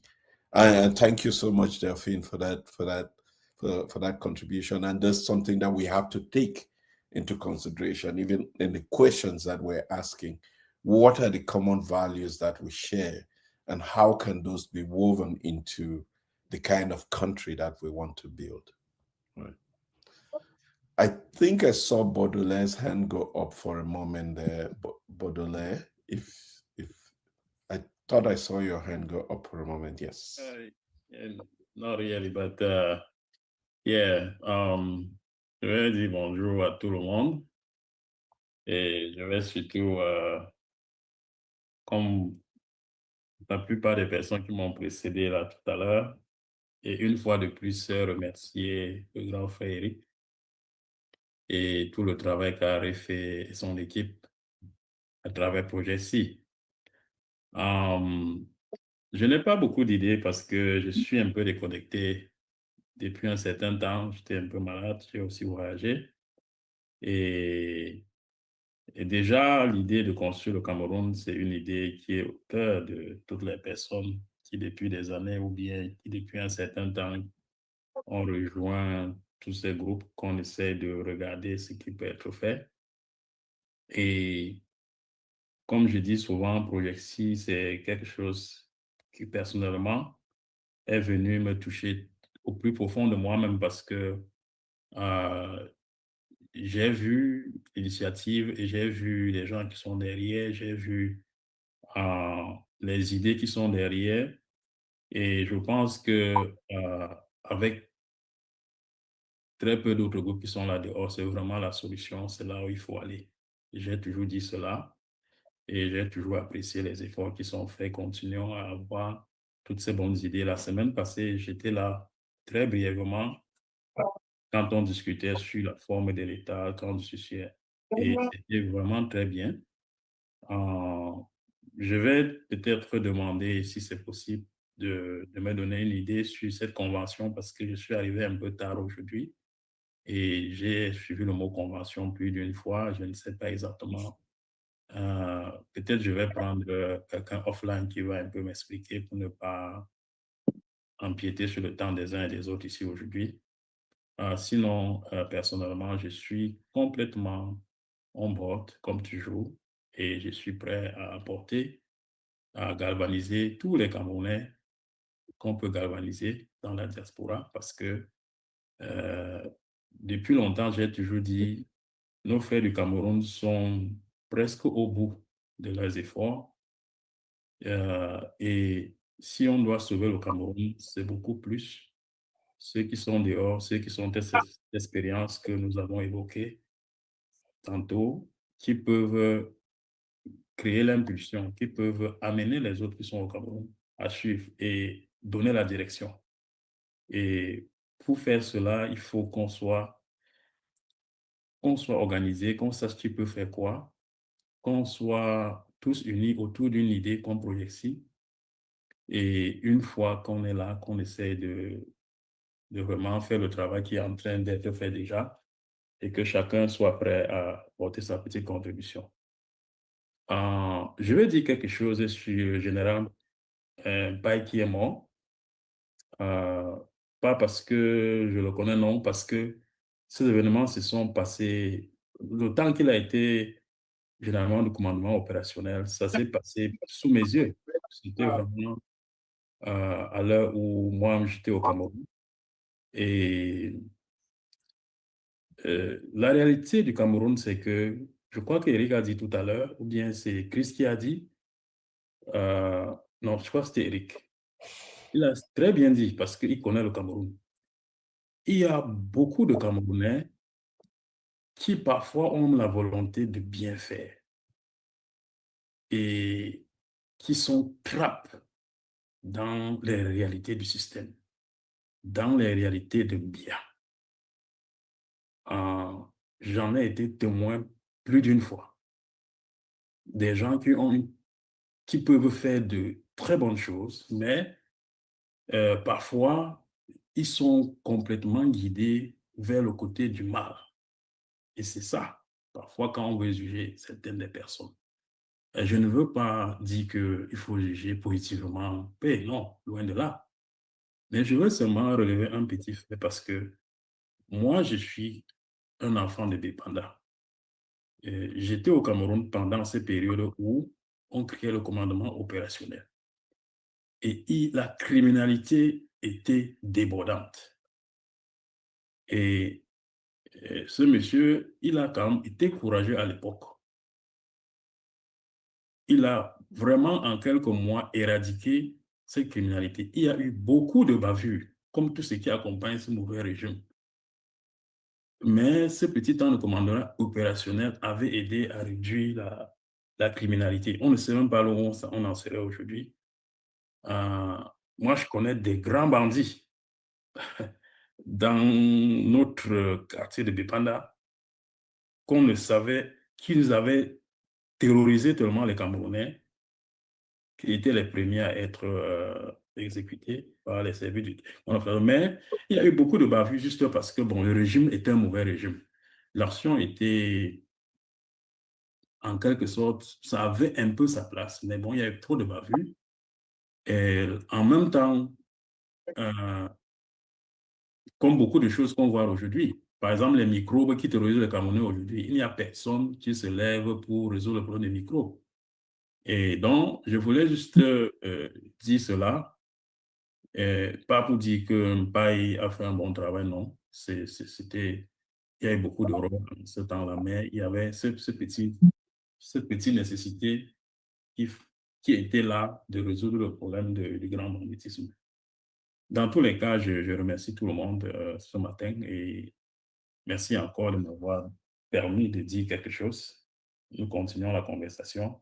Merci, Harry. Merci, docteur Cécile. Merci, Eric. Merci. Merci beaucoup, Baudelaire. Leopold, do you want to talk briefly about the convention? Because I spoke about this in English. Maybe you want to just touch briefly.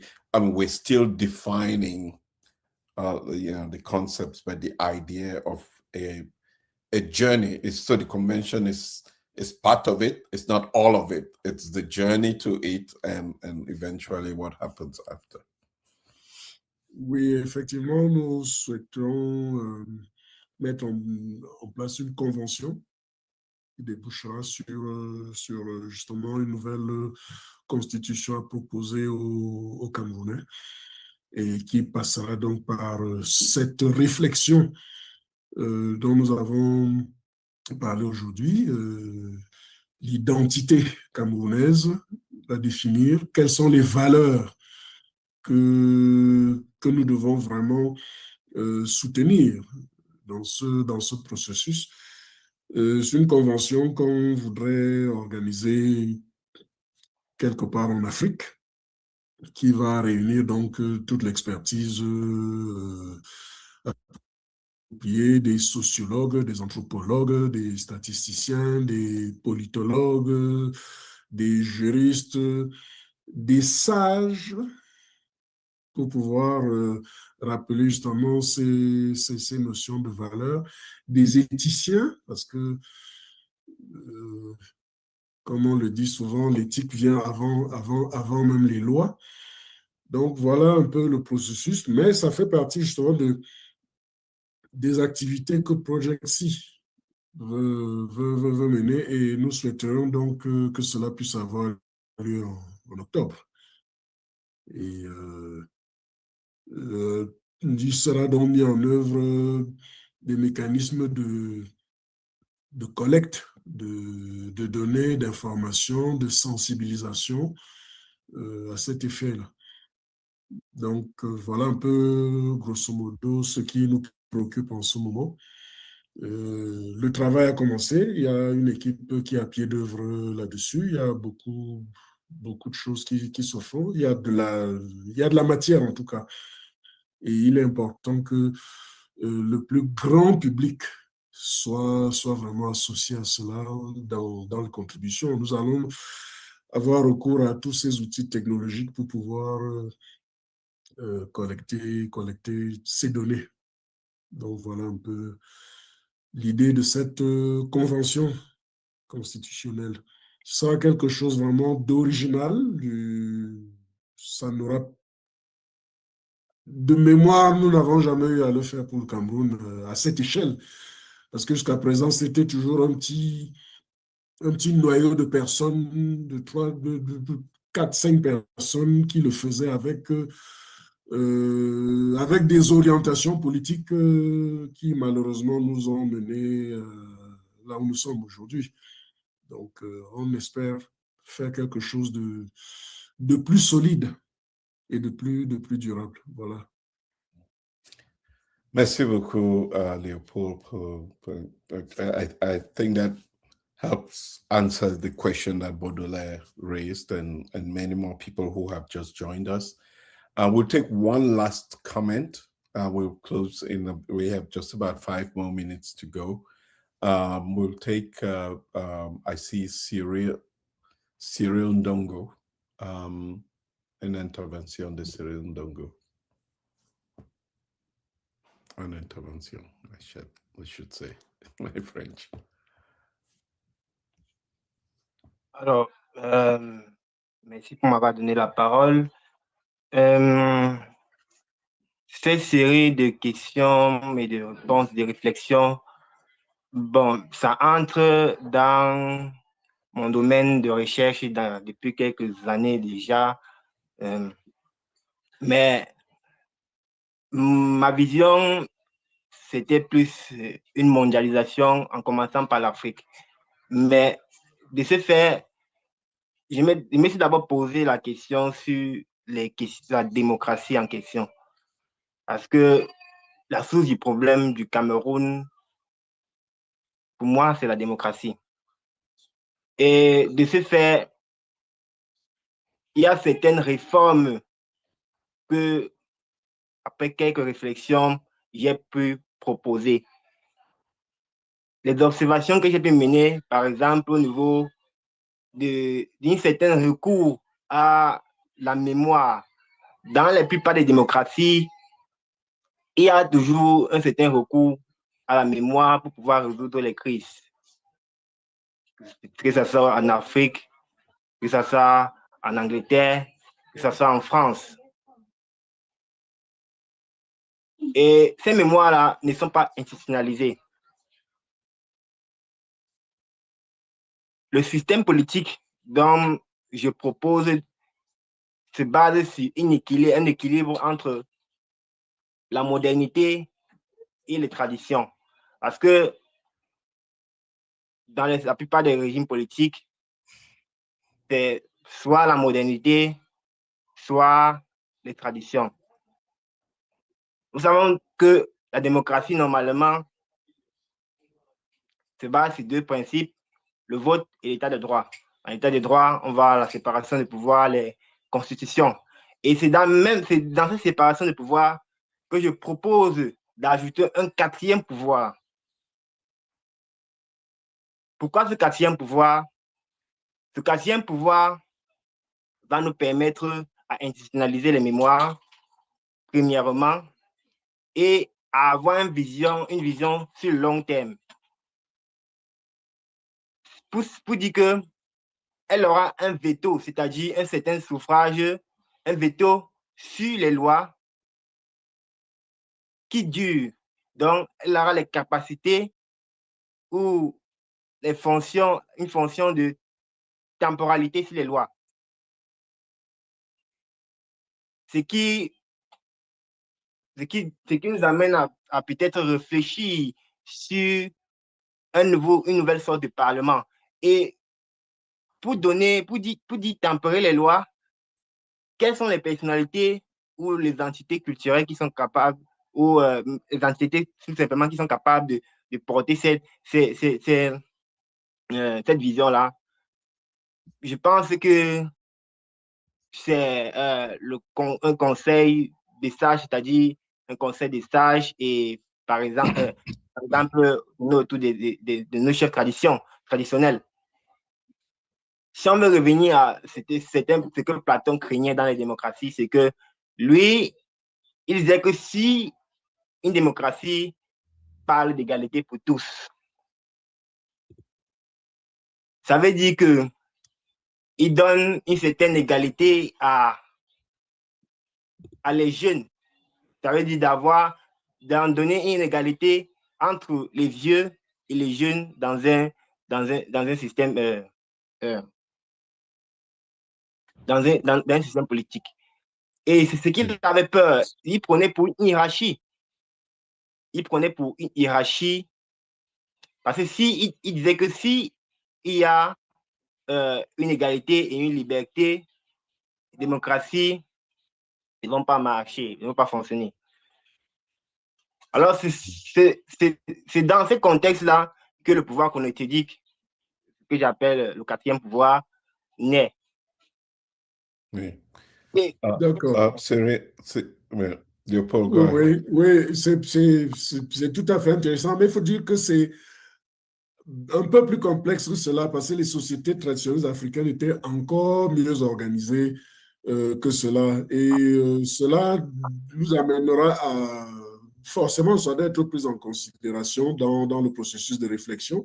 C'est pour cela que nous avons évoqué l'inclusion des sages dans le processus de réflexion.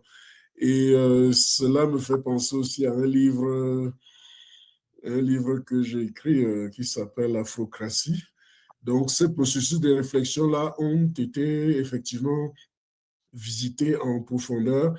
Et vous pouvez le croire, les pays d'Afrique de l'Ouest, les pays d'Afrique australe étaient très, très, très organisés de ce point de vue-là.